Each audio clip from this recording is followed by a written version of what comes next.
Harrison Sterling blew on the last spoonful of premium Petrosian caviar to cool it down before offering it to Chloe Davis.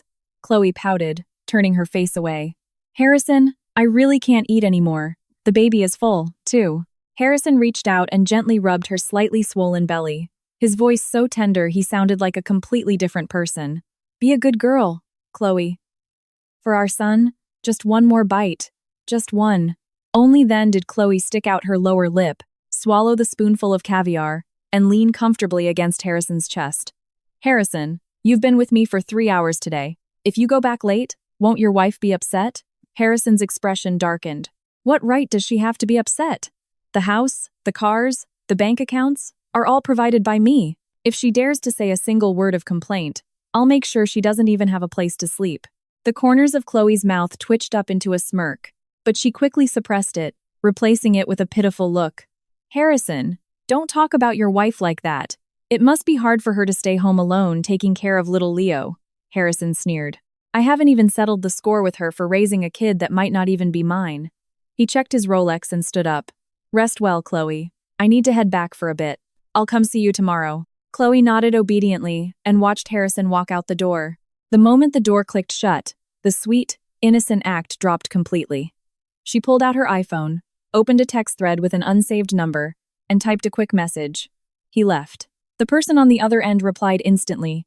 Good. Harrison slid into the back of his limited edition Mercedes Maybach and massaged his temples. His driver, Marcus, glanced at him through the rearview mirror and asked cautiously, Mr. Sterling, are we heading back to the Greenwich estate? Harrison grunted in agreement. Yeah, head back. Marcus nodded and put the car in drive. Harrison leaned against the leather seat, closing his eyes to rest, still calculating in his head which private clinic in Manhattan he should take Chloe to for her prenatal checkup tomorrow. He completely failed to notice that the hands Marcus used to grip the steering wheel were trembling slightly. The drive took over an hour before they finally reached the luxury gated community in Greenwich, Connecticut. Harrison got out and walked along the cobblestone path in the front yard. He took out his key to open the front door. He inserted the key and turned it twice, but the heavy oak door didn't budge. He frowned, turned it hard a few more times, but it still wouldn't open. Harrison cursed under his breath, wondering what the hell was going on. He banged on the door twice and yelled for Eleanor to open it. No one answered. He yelled again, Leo, open the door for Dad. Still nothing. Harrison's temper flared. He pulled out his phone and dialed Eleanor's number. A cold, automated voice came through the receiver, stating the number he dialed was out of service. Not believing it, he dialed his 4-year-old son Leo's smartwatch.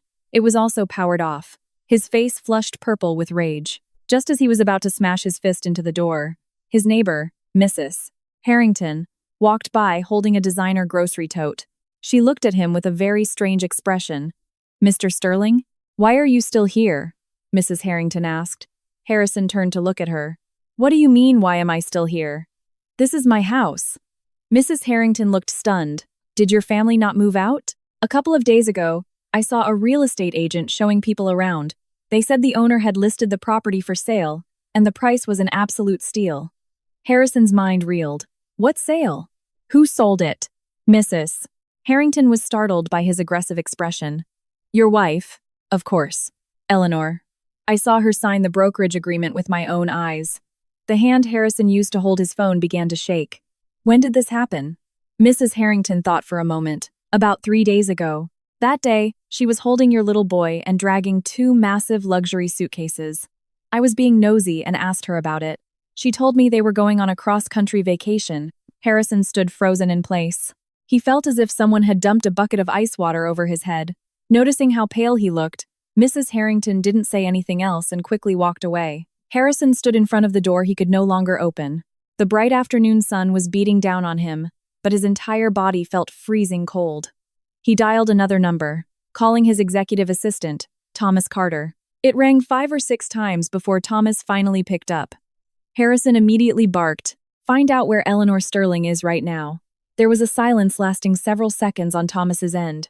Harrison roared, "Speak!" Thomas's voice sounded like he had been crying. "Mr. Sterling, I was just about to report to you. Your wife, 3 days ago, she authorized an agent to sell your Greenwich mansion. The final sale price was $45 million. An all-cash offer. Harrison's eyes widened in shock. Bullshit! The property title is in my safe. How could she sell it? Thomas took a sharp breath. Mr. Sterling, did you forget? Back then, to avoid property taxes, that mansion was registered entirely under your wife's maiden name. The veins in Harrison's temples throbbed violently. What about the child? Where is Leo? Thomas's voice grew quieter. Your wife took the boy. 3 days ago, they boarded a private flight out of Teterboro. Their destination was Aspen, Colorado. Harrison almost dropped his phone. Aspen? Who bought her the tickets? All her credit cards were frozen. Who swiped a card for her? Thomas was practically whispering now. Mr. Sterling, your wife didn't use your cards. She used her own account. The pre-IPO shares she held in that Silicon Valley tech startup were entirely cashed out 3 days ago. Right now, the liquid assets in her bank account are more than what you have in yours. Harrison's vision went black. He had to lean against the doorframe to stay standing. How is that possible? Where did she get pre-IPO shares? I looked into that company. She had absolutely nothing. Mr. Sterling, the major shareholder of that company, was always your wife's mother. Before her mother passed away, she left a trust. All the equity automatically transferred to your wife on her 30th birthday.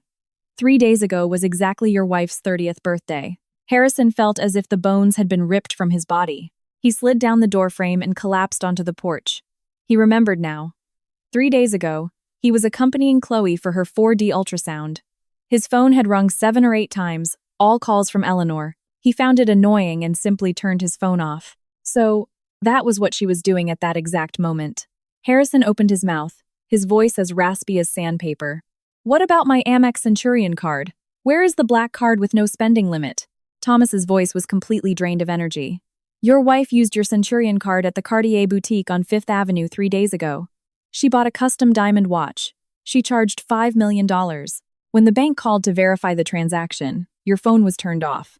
They processed it as a force post transaction. Mr. Sterling, the available balance in your primary account right now is less than $100,000. Harrison sprang to his feet, raising his hand to smash his phone. But midair, he stopped. He saw a man approaching. It was Mr. Jenkins, the property manager of the Greenwich estate. Mr. Jenkins walked over holding a pristine white envelope, a professional smile plastered on his face. Mr. Sterling, it's good to run into you. The new owner of this mansion completed the title transfer this afternoon. They authorized me to notify you to please clear out your personal belongings from the garage within 2 hours. The new owner stated they are taking back the rights to those 2 parking spaces. Harrison stared at him intensely. What new owner? Mr. Jenkins handed over the envelope. It's your wife, Eleanor Sterling. 3 days ago, she sold the house to an LLC that she wholly owns. The transaction was finalized this afternoon. Mr. Sterling, the property rights to this mansion have absolutely nothing to do with you anymore. Harrison took the envelope. His hands were shaking so violently he could barely open it. Inside was a copy of the brand new property title. The owner column listed the name of a corporation. The managing member column clearly displayed the name Eleanor Sterling. Harrison stared at that name. His mind endlessly flashed back to the face Eleanor would greet him with every time he came home over the past 3 years. Submissive, enduring, asking him if he was hungry, if he wanted to eat. He thought that woman couldn't survive without him. He thought all her submissiveness was because she was too afraid to leave. He thought. Harrison suddenly burst into laughter. As he laughed, the sound turned into a hoarse sob. He slumped down in front of the home he could never enter again. His phone dinged. It was an iMessage audio note from Chloe. Her sweet, delicate voice asked, Harrison, honey, I want to eat those artisanal croissants from that French bakery in Soho tomorrow morning. Could you pick some up for me on your way? Please? Harrison stared at that audio message. His thumb hovered over the screen for a very long time, unable to press down. The security camera above his head rotated slightly, pointing directly at his pathetic breakdown. Meanwhile, thousands of miles away at the Aspen, Pitkin County Airport in Colorado, a woman wearing a camel-colored trench coat led a 4-year-old boy out of the private aviation terminal. The little boy looked up and asked, Mommy, are we never going back there again? The woman crouched down, adjusted his scarf, and smiled. We will go back. Of course we will.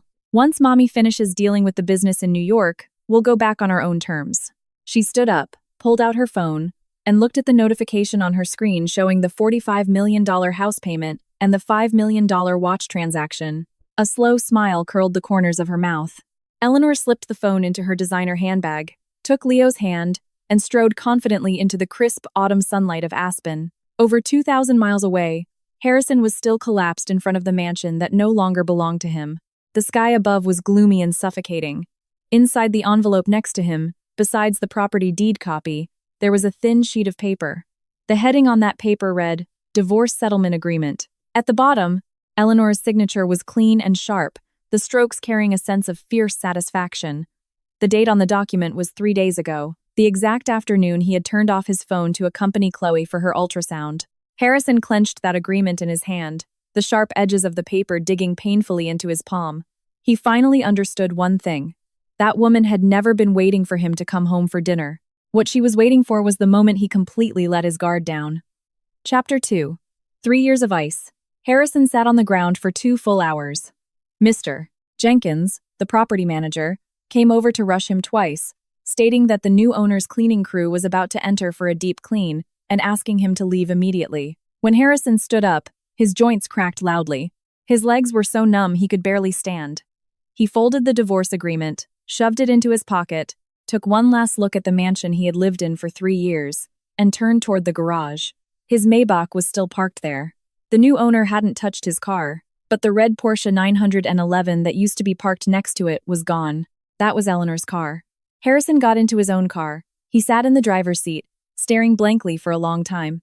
He suddenly remembered that the red Porsche was bought the year Eleanor married him. She paid the down payment herself. At the time, he thought it was ridiculous. He mocked her, saying a married woman paying for her own car was an embarrassment. Eleanor had just smiled and said, I like having my own independence. Back then, he thought the woman was just being weird. Thinking about the true meaning behind those words now sent a violent chill down Harrison's spine. He drove away from the Greenwich estate, having no idea where to go. He didn't want to see Chloe right now. His mind was too chaotic to go to the corporate office. Finally, he drove to the Sterling family's historic estate on Long Island. His father, Richard Sterling, and his mother, Margaret Sterling, lived there. When Harrison walked in, Margaret was arranging flowers. Seeing him return at this hour surprised her. Why are you back so early today? Where are Eleanor and Leo? Harrison took off his suit jacket, threw it on the sofa, and said, They're gone. Margaret paused, holding the floral scissors. What do you mean they're gone? Harrison sank into the couch, tilting his head back to look at the ceiling. Eleanor sold the mansion, took Leo across the country, and left a divorce agreement for me to sign. Margaret set the scissors down, walked over, and sat opposite him. Harrison, how many times has your mother told you? Eleanor is not someone you can afford to mess with. You know exactly what kind of status her late mother held in Manhattan's high society. Even though her mother passed away, the Vance family's connections are still firmly in place. You have treated her with cold indifference all these years. Did you really think she wouldn't remember every single bit of it? Harrison sat up abruptly. Mom, what do you mean? Did you know she was going to leave? Margaret sighed. I didn't know she would go this far, but I knew she would leave sooner or later. Did you think she was blind to you keeping that Chloe girl on the side?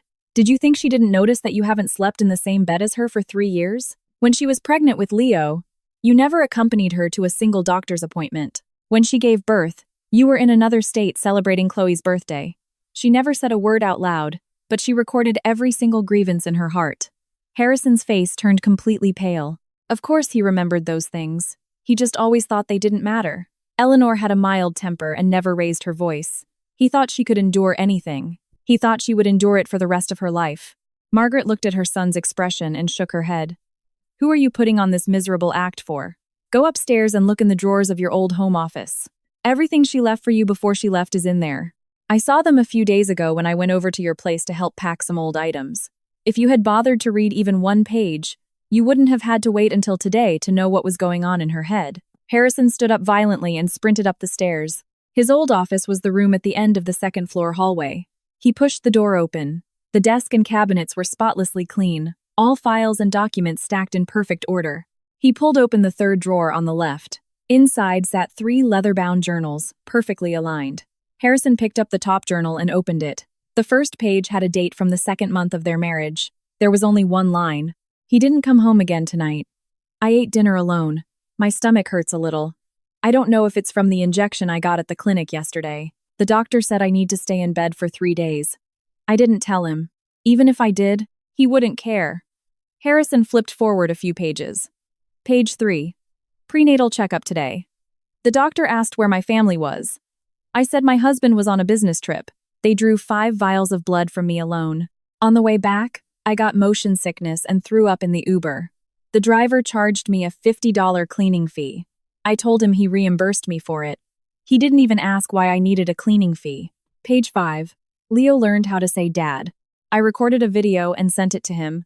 He replied with one word, okay. I stared at that okay for half an hour, then deleted the video. Page 15. Late at night, my fever spiked to 102 degrees. I called him.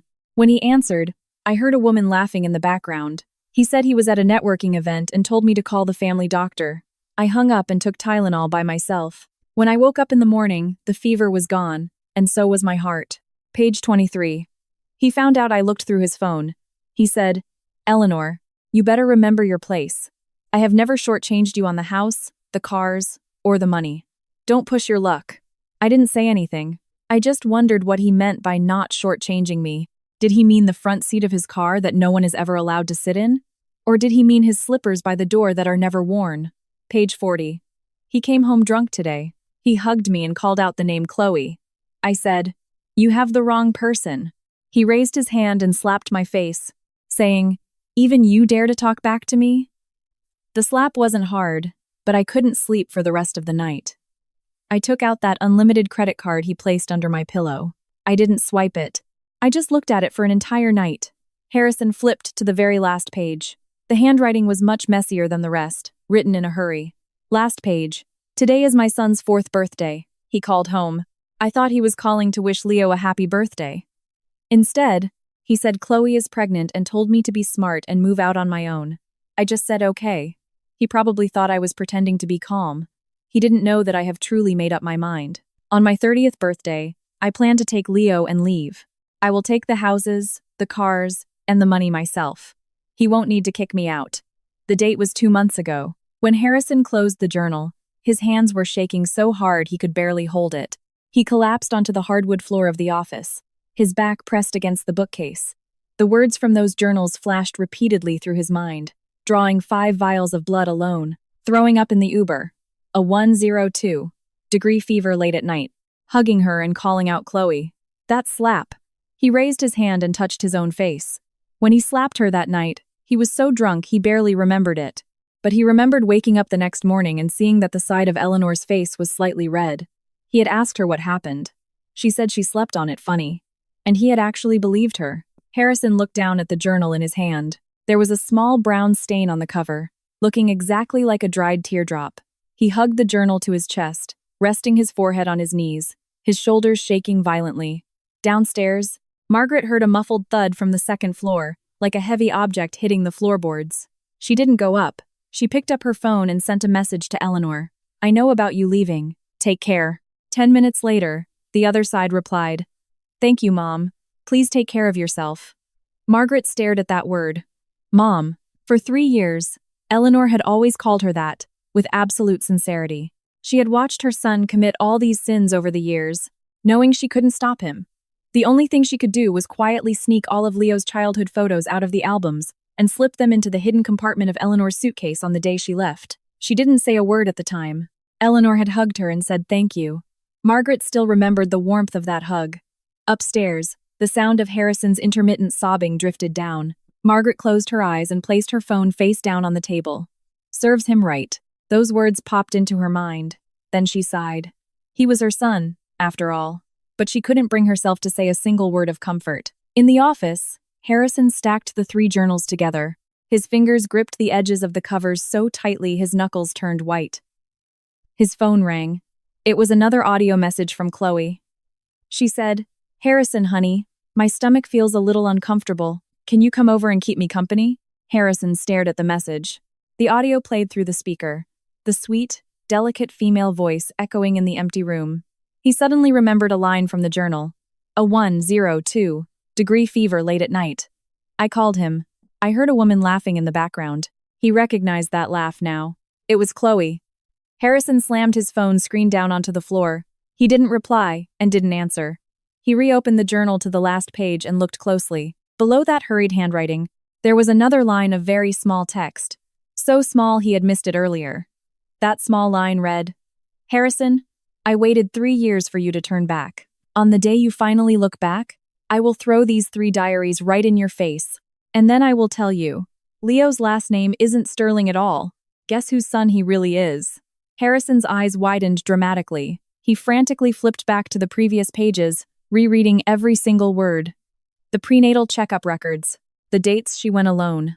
The afternoon she said their son learned to call for dad. The afternoon he replied with a single, "Okay." Leo's small face flashed before his eyes. His features. Harrison had never truly looked at Leo's features. He always assumed the boy shared 2 or 3 traits with him. But trying desperately to remember now, he realized that the resemblance was just a lie his subconscious had fed him. Harrison sprang up. His phone fell to the floor, the screen shattering. He stared at that tiny line of text for 5 full minutes, his brain entirely blank. Not his son. That woman had brought a child who wasn't his into his home, living right under his nose for 4 years. He even paid child support on time every month, bought birthday gifts, and during the holidays, when his father forced them to take family portraits, he would stand off to the side looking incredibly annoyed. But he had looked at Leo's face in those photos a few times. He truly thought that was his own flesh and blood. Harrison slowly crouched down, picked up his shattered phone, and dialed Thomas's number. The call connected. Harrison's voice was so hoarse it sounded like he was recovering from a severe illness. "Thomas, help me look into something." "Tell me," Thomas said. Harrison took a deep breath. "Investigate Leo's birth records. Every hospital, every file. I want to know who his biological father is." Thomas fell silent for 3 seconds. "Mr. Sterling, are you sure you want me to investigate this? The results might not be good for you. I told you to investigate, so do it." Thomas sighed. "Mr. Sterling, there is something I didn't dare tell you before. Before your wife left, she sent me a text. She said, 'If there comes a day when you want to look into Leo's background, I should give this to you.' What is it? It's a scanned copy of a DNA paternity test. The date of the test is 7 days after Leo was born. The samples tested were yours and his. The conclusion states there is a 0% probability of paternity." The shattered phone finally slipped from Harrison's hand completely, smashing against the hardwood floor. The screen went completely dark. He slid down the bookcase and collapsed onto the ground, the overhead light blinding him until his vision flashed white. So she had kept everything. So she had planned everything from the start. So for 3 years, the woman who stood obediently at the door waiting for him to come home had been silently counting down the days. She wasn't waiting for him to come home. She was waiting for the day she would never need him to come home ever again. Chapter 3. Divorce Agreement. When Harrison woke up, it was already the next morning. He had been frozen awake. The AC in the office had shut off automatically at some point, and a window was left half open. The crisp autumn wind blew in, making his very bones ache. When he sat up, his back was so stiff it felt like he had been beaten. His cell phone was completely shattered and unusable. He found the landline on the desk and dialed Thomas's number. Thomas picked up quickly. "Mr. Sterling, you finally called. There's a situation at the company." Harrison pressed his temples. "What situation?"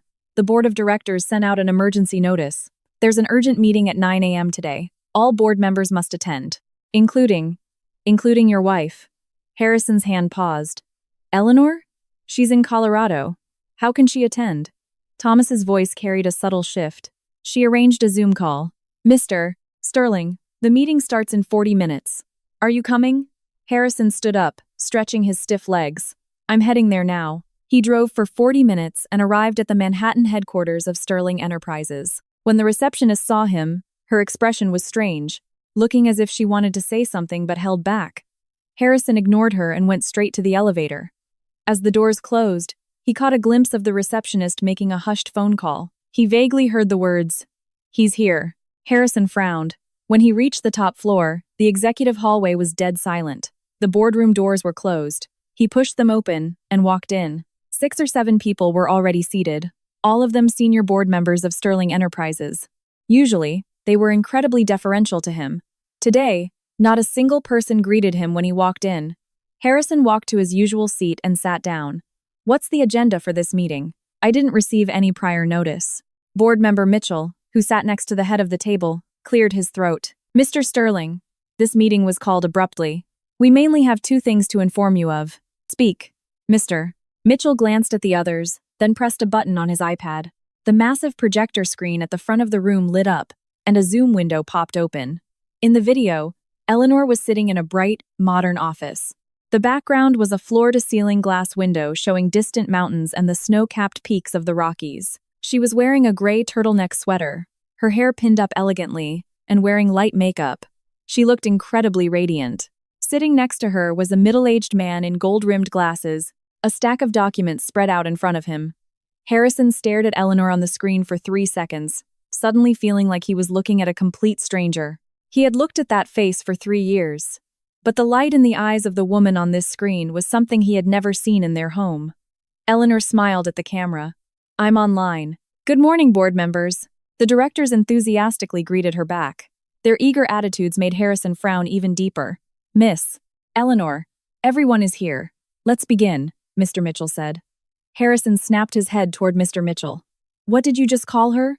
Mr. Mitchell was slightly startled by his tone but maintained his composure. Mr. Sterling, it's like this. 3 days ago, Miss Eleanor officially acquired 37.5% of the shares in Sterling Enterprises, making her the largest single shareholder of this company. According to the corporate bylaws, the largest shareholder has the right to nominate executive directors and participate in daily operational decisions. So, we now collectively address her as our executive chairwoman. Harrison felt as if he had been nailed to his chair. 37.5%? My father founded this company. Those shares have always been in his control. How could Eleanor possibly get them? Mr. Mitchell cut him off. Mr. Sterling, those shares came from a total equity transfer from your mother, Mrs. Margaret Sterling. 3 days ago, Mrs. Sterling voluntarily transferred all her shares to Miss Eleanor at no cost. All the relevant paperwork has been finalized. You may review the legal documents at any time. An explosion went off in Harrison's brain. His mother gave her shares to Eleanor? He suddenly remembered Margaret's casual remark yesterday. Go upstairs and look in the drawers of your old home office. She had said it so lightly, as if she already knew that even if he found out, it would be utterly useless. Harrison stared at Eleanor's calm face on the screen, all the blood in his body rushing to his head. Eleanor, what is the meaning of this? You married into the Sterling family, took my mother's shares. What exactly are you trying to do? Eleanor smiled. The smile was faint and completely different from any smile he remembered. Harrison, your mother transferred them to me voluntarily. The paperwork is complete, notarized, and entirely legal. If you don't believe it, you can hire a lawyer. I called the board here today mainly for 2 reasons. First, as the largest shareholder, I officially propose convening an extraordinary general meeting to hold a board vote to restructure the C-suite. Second, she paused, picked up the document next to her, and flipped a page. Second, according to Article 14, Section 3 of our corporate bylaws, the majority shareholder has the right to propose the dismissal of the current CEO under circumstances of a breach of fiduciary duty. I believe that Mr. Harrison Sterling has demonstrated gross managerial negligence during his tenure and has engaged in multiple personal activities that have severely damaged the company's reputation. The specifics and supporting evidence have already been emailed to every board member. You may all review them now. Harrison shot up from his chair, slamming his palms on the table with a loud bang. Eleanor, don't cross the line. I have worked at this company for 10 years. You think you can just fire me on a whim? Eleanor ignored him and spoke to the other directors. Please open the attachments in your emails. A chorus of email notification chimes rang out across the boardroom. The directors looked down at their phones for a moment. Visibly, their expressions became more and more colorful. After reading the first page, Mr. Mitchell looked up at Harrison. Harrison instantly read the meaning in his eyes. It was the look of looking at a piece of trash. Harrison took 3 quick strides over to Mr. Mitchell and snatched his phone. Right there on the screen was a screenshot. It was a photo of him and Chloe embracing in a luxury hotel lobby. The date indicated it was 3 months ago. Right below the photo was an expense report showing a charge from that exact hotel, at that exact time, billed to the company's client entertainment account. The amount was $40,000. Corporate funds spent on a luxury stay with his mistress, disguised as a marketing department entertainment expense. Half the blood in Harrison's body went ice cold. He used to think this kind of stuff didn't matter. The company was his anyway.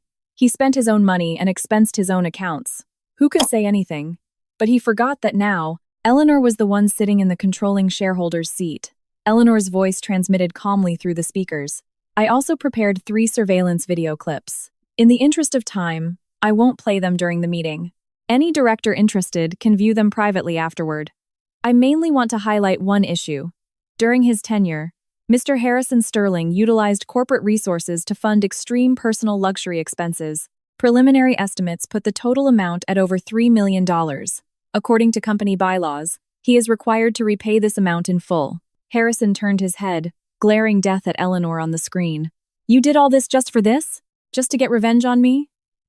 Eleanor looked at him, her expression entirely devoid of emotion. Harrison, I'm not taking revenge on you. I'm simply exercising my rightful authority as the major shareholder. The money you squandered over the years is a portion of the equity your mother entrusted to me. Reclaiming it is perfectly justified. As for you personally, she looked down, flipped another page, and continued. You caused the company's net profit to drop by 42% over 3 years. The turnover rate among core executives reached 60%. The brand's reputation has been repeatedly damaged due to your private life scandals. You ignored every written inquiry from the board. You skipped 7 quarterly review meetings. Harrison, I don't need to take revenge on you. I just need to let the facts speak for themselves. The boardroom was so quiet that only the hum of the central AC could be heard. Harrison stood there, sweat dripping down his temples. He suddenly realized something. Not a single director here today was speaking up for him. These people used to bow and scrape, calling him Mr. Sterling with utmost respect. But today, sitting there flipping through Eleanor's evidence, every single face clearly broadcasted the message. You are finished. Harrison clenched his fists and yelled at the screen. Even if everything you say is true, the shareholder meeting hasn't happened yet. I am still the CEO right now. Calling this meeting today is a massive overreach of your power. Eleanor gave a small laugh. I didn't overreach. First, today is an emergency board meeting. I have the right to convene it. Second, regarding the proposal to dismiss you, I have already secured the written consent of over 2/3 of the board members present. Harrison, as of this moment, you are no longer the CEO. She held up a piece of paper to the camera. It was densely packed with 7 or 8 signatures. From a distance, Harrison saw Mr. Mitchell's signature, as well as Mr. Brooks and Mr. Reynolds. All of them were veterans who had followed him for years. Harrison whipped his head around to look at them. Mr. Mitchell averted his gaze. Mr. Brooks scrolled on his phone in silence. Mr. Reynolds simply stood up, muttered that he was going out for a smoke, and brushed past Harrison's shoulder to exit the room. Harrison stood alone in a boardroom that was now half empty. Eleanor was still on the projector screen, watching him quietly, like looking at a stranger. When did you start planning this? He asked. 3 years ago, she said. Harrison, when I was pregnant with Leo, you were out of state celebrating someone else's birthday. On my way back from the hospital after my prenatal checkup, I figured something out. I didn't marry you to be a decorative vase. Since you didn't value me, I decided to take away the things you value most, piece by piece. Slowly. There was no rush. After saying that, she closed the file folder and gave the camera a faint smile. I have other matters to attend to. Goodbye, board members. The video window minimized. Harrison stood completely alone in the massive boardroom. The harsh, pale fluorescent lights glared down at him, pinning him to the spot, rendering him entirely unable to move. He hadn't brought his phone up with him, but there was an internal landline on the conference table. He walked over, picked it up, and dialed Thomas's extension. The moment the call connected, he barked. I need you to find out exactly how many assets are under Eleanor's name right now. How much of the Sterling family's wealth does she actually control? Thomas was silent for a moment.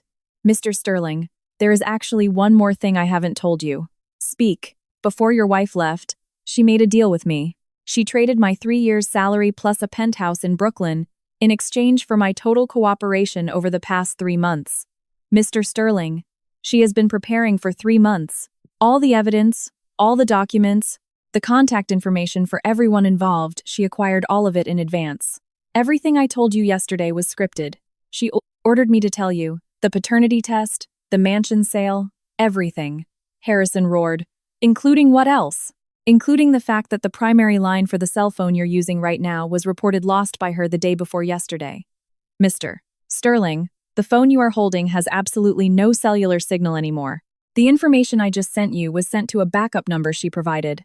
Harrison looked down at his own shattered phone. There wasn't a single bar of service. He finally realized that every single channel he had to contact the outside world had been severed. The boardroom doors were pushed open from the outside. Two young women from the administrative department walked in carrying cardboard boxes. One of them spoke cautiously. "Mr. Sterling. Miss, Eleanor's office sent word for you to pack your personal belongings. This office is scheduled for a full renovation this afternoon."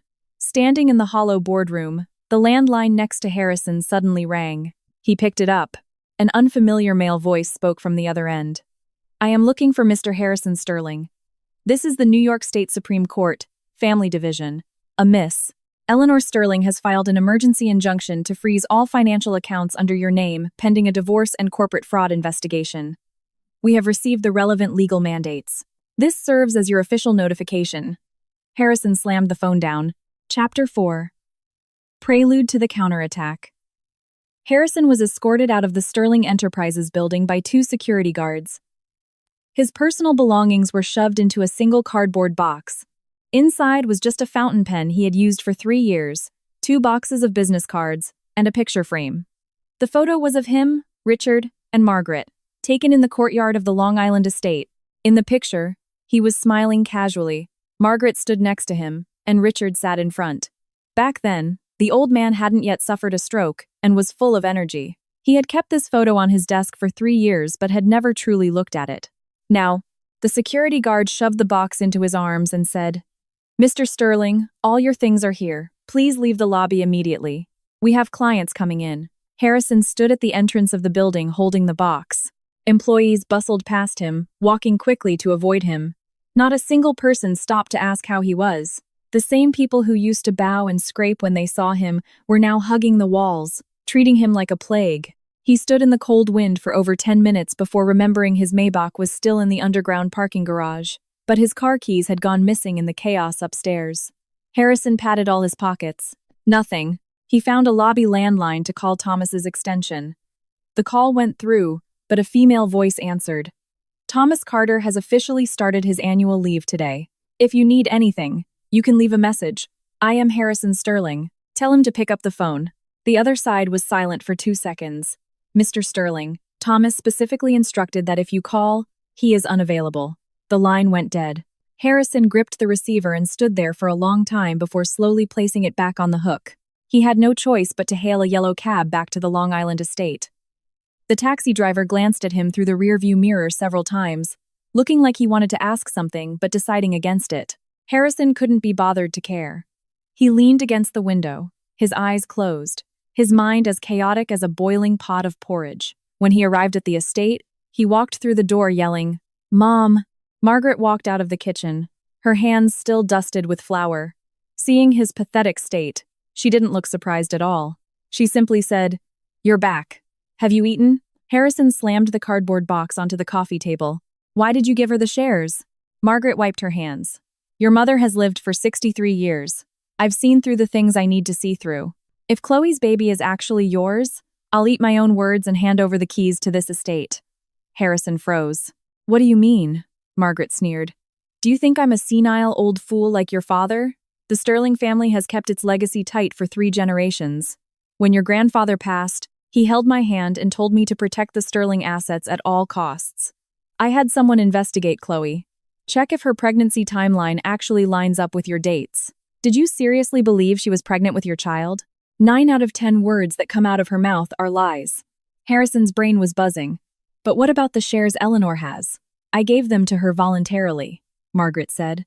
"After your father had his stroke, the entire company was dumped on your shoulders.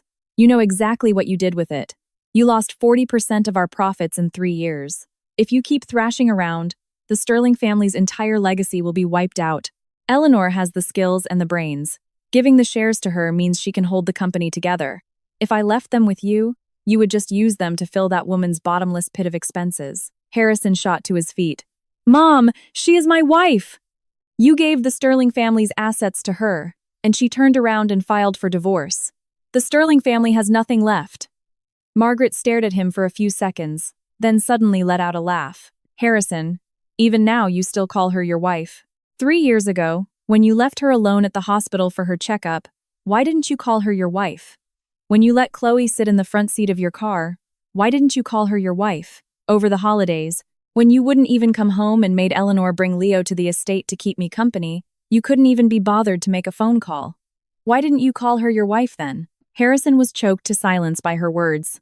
Margaret untied her apron, threw it on the sofa, and sat down. Her tone suddenly became very calm. Son, let me tell you something from the bottom of my heart. In the 3 years Eleanor has been married into this family, she has been genuinely good to me. During the 6 months your father was hospitalized after his stroke, you were out partying with Chloe. It was Eleanor who ran to the hospital every single day, cleaning up after him, handling the bedpans. She never complained once. Ask your own conscience, what have you ever done for her? Harrison opened his mouth, but not a single word came out. Margaret continued. She came to see me before she left. She told me she wanted the shares. She said she wanted to use the Sterling brand to build something real, and asked if I agreed. I said I agreed. She promised she would not mistreat the Sterling family. Every cent of dividends the family is owed will be paid in full. She also told me one other thing. I originally didn't want to tell you. Margaret looked him dead in the eyes and said, she said the child in Chloe's belly. And Chloe herself. Were hired by her to keep you occupied. Harrison felt like he had been struck by lightning, rooted to the spot. What? You heard me, Margaret said. Chloe was arranged by Thomas, the assistant right by your side. Thomas works for Eleanor. He planted this trap next to you 3 years ago. She waited for you to fall completely into it, and then she ripped it out by the roots, taking back everything you owned. Harrison slumped back onto the sofa, his face the color of ash. So for the past 3 years, all the sweet nothings, he whispered while holding Chloe. Every wire transfer he made to buy her houses, cars, and designer bags. Every time he turned off his phone to accompany her for an appointment, all of it was under Eleanor's surveillance. Eleanor watched him walk step by step into that pit, taking her time to shovel more dirt around the edges. Then, when he finally hit rock bottom, she slowly climbed down and buried him alive. Harrison suddenly realized something. He violently whipped his head toward Margaret. Then whose child is Leo? Margaret was silent for a long while. I had someone investigate Leo's biological father. Eleanor had the files entirely locked down. With the connections her mother's family holds, if she wants to hide something, no one can dig it up. But I can tell you one thing. When that boy calls me Grandma, he sounds a hell of a lot more genuine than when he calls you Dad. Harrison buried his face in his hands and bent over. His mother's words pierced too deep. Because it was the truth. Every time Leo called him Dad, his voice was small and timid, as if he was terrified of him. Yet when he crouched down to tie the boy's shoes, the kid would look at him with bright, shining eyes and smile. No matter whose bloodline the boy belonged to, he had called Harrison Dad hundreds of times over the past 4 years. Yet Harrison had never attended a single parent-teacher conference. Once, Eleanor called him while he was out having dinner with Chloe. She said Leo was performing in a school play and asked if he wanted to come watch. He said he was too busy. Later, he saw a video Eleanor posted on Instagram. Leo was wearing a little lion costume, dancing on stage. The audience was full of other children's parents. Next to the empty seat in Leo's row sat Eleanor alone. She held her phone up to record the video, and when it ended, she put the phone down and clapped for him. The sound of her applause echoed loudly in the cavernous auditorium. Harrison had scrolled past that post, liked it, and never looked back. He never knew that later that night, Eleanor took Leo out for his favorite ice cream. The boy took a bite and asked, "Mommy, why didn't Dad come?" "Because your dad is busy." "Then, when will he not be busy?" "When he doesn't need to be busy anymore, he'll know to come." But now, Harrison understood the true meaning of Eleanor's words. It wasn't about waiting for him to finish being busy. It was about waiting until he was finished, so she could be gone. Harrison looked up at his mother, his eyes frighteningly red. "Mom, where is she right now? Give me her contact info." Margaret stood up and walked toward the kitchen. Without looking back, she said, "She blocked every single way you could contact her. She's not even using my number anymore." Before she left, she told me one thing. Once she stabilizes the situation out there, she'll return on her own. Whether you'll even be worthy to stand in front of her when that time comes depends on how you spend this time repairing the damage. When will she be back? Margaret stopped at the kitchen door, glanced back at him, and said, "Take a guess." Then she walked into the kitchen and shut the door. Harrison sat alone in the sprawling, empty living room of the estate. Sunlight streamed through the French windows, hitting his body, but he felt freezing cold. He pulled out his shattered phone and lit up the screen. The audio message Chloe sent last night was still sitting there. "Harrison, honey, my stomach feels a little uncomfortable. Can you come over and keep me company?" He tapped it and listened to it once, then again. Then he dialed Chloe's number. It connected. Chloe answered, using the same sweet, overly delicate tone. "Harrison, you finally called me back. I missed you so much. Why did you ignore me last night?" Harrison gripped the phone, his knuckles white. "Chloe, what is your relationship with Thomas Carter?" The other end of the line was dead silent for 5 full seconds. Then, Chloe's voice changed. The sugary sweetness vanished, replaced by a cold, sharp tone. "Harrison, you finally figured it out. What's my relationship with Thomas? We live together. He's my boyfriend. We're getting our marriage license next month. He asked me to thank you.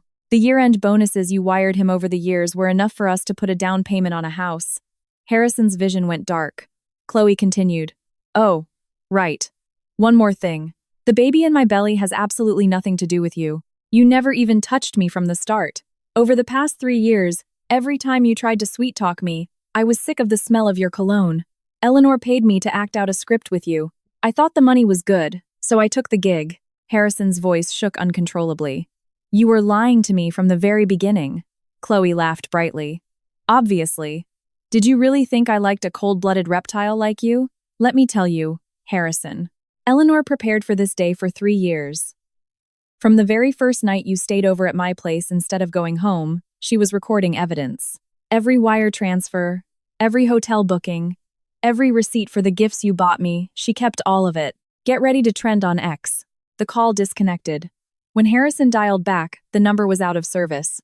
He sat gripping the phone for a full 10 minutes before suddenly jumping up, sprinting out of the estate, and hailing a cab. He told the driver to floor it to Chloe's luxury apartment in the city. When he arrived, the apartment door was slightly ajar. Inside, it was completely empty. The clothes in the closet were gone. The expensive skincare products on the vanity had vanished. On the glass coffee table in the living room sat an envelope. On it was written, "For Harrison Sterling." Harrison ripped the envelope open. A cashier's check and a piece of paper fell out. The note read, "This check is the total exact sum of all the gifts and money you gave me over the past 3 years. $2 million. Eleanor told me to return it to you in full. She said she doesn't need your dirty money, and told you to use it to buy yourself a nice coffin." Harrison crouched in the middle of the empty living room, crushing the check in his fist. Suddenly, his phone screen lit up. He looked down. It was a push notification for trending topics on X. Number Sterling CEO ousted. Number billionaire love triangle. Number Harrison Sterling Chloe leak tape. Next to the last hashtag was a bright red trending icon. Harrison clicked on it. The top video already had over 8 million views. The footage showed a man and woman tangled together in a hotel bed. The man's face was captured crystal clear. It was him.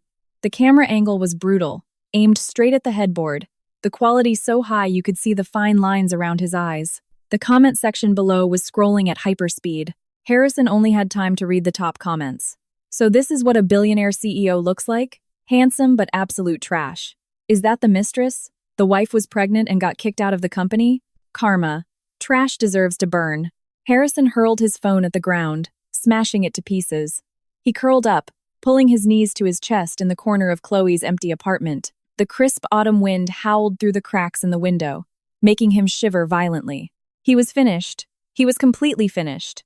2,000 miles away in Aspen, Eleanor closed the browser tab showing the Sterling Enterprises dismissal announcement. She picked up her coffee cup and took a sip. Sitting next to her, the man in the gold-rimmed glasses said, "Eleanor, did you see the trending topics back in New York?" Eleanor set down her cup. "The ones you uploaded?" The man smiled. "Of course. You prepared the footage perfectly. I stayed up all night editing them." Eleanor nodded. "Good work." She reached for her phone, opened X, and glanced at it. The 3 hashtags were still sitting at the top of the trending list, followed by tens of thousands of comments ripping Harrison to shreds. She locked the screen, placed the phone back on the table, and looked out at the snow-capped Rocky Mountains, letting out a soft exhale. Then, she looked down at Leo, who was quietly drawing next to her. She asked, "How about we fly back home the day after tomorrow?" Leo looked up. "Back to New York? To see Grandma?" Eleanor stroked his hair and smiled. "Yes, to see Grandma, and to make sure some people who don't belong in the Sterling family are thrown out for good." Leo just said, "Oh," and went back to his drawing. On the paper, he had drawn a big house. 2 people stood in front of it, one tall, one short. The tall one had long hair. The short one had a little ponytail. The door was open, and a giant cat stood on the porch. Eleanor looked at the drawing, the corners of her mouth curving up. She picked up her phone and texted Margaret, "Mom, I'm flying back the day after tomorrow. Please schedule a meeting for me with all the extended branches of the Sterling family. I have scores to settle with them face to face." Margaret replied instantly, "Okay." Eleanor locked her phone. Outside, the setting sun painted a golden rim over the snowy peaks of Aspen. Spread out on the desk in front of her was a document. It was a corporate equity distribution chart for all the subsidiaries of the Sterling family. Next to a dense list of names were percentage markers. She picked up a red pen and circled a few of the names. These were the people who had leached off the company while Harrison was in charge. They took Sterling salaries while running their own shell companies on the side. She held all the evidence of their kickbacks. The printed stacks of proof could fill half the desk. Eleanor capped the red pen and closed the folder. She looked out the window and whispered, "Harrison, did you really think this was the end? This is only the beginning." Chapter 5. Fall from Grace. Harrison sat in Chloe's empty apartment for the entire night. It was only when the sky began to turn a hazy gray that he stood up. His knees were so stiff he couldn't bend them. He had to brace himself against the wall, shuffling out step by step. Downstairs, the doorman saw him and was startled. "Sir, are you all right? Do you need me to call an ambulance?" Harrison waved his hand dismissively. "No need." He walked outside and stood on the curb, pulling out his wallet to hail a cab. That was when he realized he only had a few crumpled bills left. He counted them. $50. His Centurion card was gone, his credit cards were maxed out, and his bank accounts were all frozen. The only liquid cash he had to his name right now was this $50 bill. Standing on the streets of Manhattan at 6 a.m., the freezing wind made him shudder. He suddenly let out a laugh. The laugh was bitter and harsh, like chewing on broken glass. He hailed a yellow cab, gave the address for the Long Island estate, and stared out the window in silence for the entire ride. As they drove over the Queensboro Bridge, he saw a massive digital billboard displaying a teaser for Sterling Enterprises' new product launch. The brand ambassador was an A-list celebrity he had personally signed. But the text across the billboard read, "Welcome the glorious return of our executive chairwoman, Miss Eleanor Sterling." Harrison stared at that name for 3 seconds. Eleanor Sterling. Her name plastered across a Sterling Enterprises billboard, accompanied by a sleek corporate headshot. She wore a sharp black suit, her hair slicked back, staring dead-on into the camera with zero emotion. The photo was phenomenal. Even the tiny beauty mark on her brow was perfectly captured. Harrison had walked past that face countless times in the past, but he never knew she could look like this in front of a lens sharp, decisive, her eyes filled with the absolute certainty of someone holding all the cards. The cab driver glanced at him through the rearview mirror. "Sir, we're here." Harrison snapped out of his daze, handed over his last $50, and stepped out. When he walked into the estate, Margaret was eating breakfast. A bowl of oatmeal and a side of fruit sat on the table. She gave him a look. "You didn't come back last night." Harrison gave a slight nod and sat down. "Mom, what's the situation at the company right now?" Margaret placed her spoon down. "Eleanor issued an announcement this morning. A new executive chair position has been created at headquarters. She's taking the role herself. Your old position is temporarily suspended. The board said they will decide whether to hire a replacement after the audit results come back." "Audit for what?" Margaret looked at him. "What do you think? The expense reports you signed. The project funds you approved. The corporate money you used to buy that woman a condo. Every single transaction involving company funds is under audit. Let me be clear with you. The audit team is an independent Wall Street firm Eleanor hired from the outside. They have no ties to the Sterling family. She sharpened this blade for 3 years. Do you really think they won't find anything?" Harrison's hand froze mid-air. The steam rising from the coffee mug blurred his vision. How bad is it? Preliminary estimates suggest the recoverable funds are around $4 million, Margaret said. If you add the late fees and breach of fiduciary duty penalties, your personal liability will be roughly $7 million. Harrison's fork dropped onto the table. $7 million? Every expense I signed off on was tied to an official project. They all had corresponding expenditure reports. Margaret cut him off. Half of those projects were dummy accounts.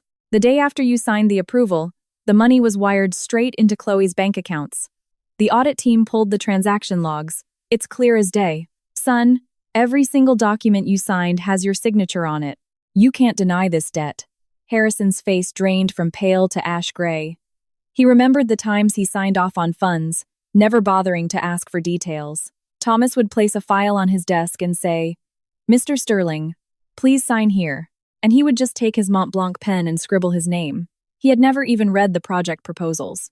He figured since he was the boss, signing it didn't matter. But he wasn't the boss anymore.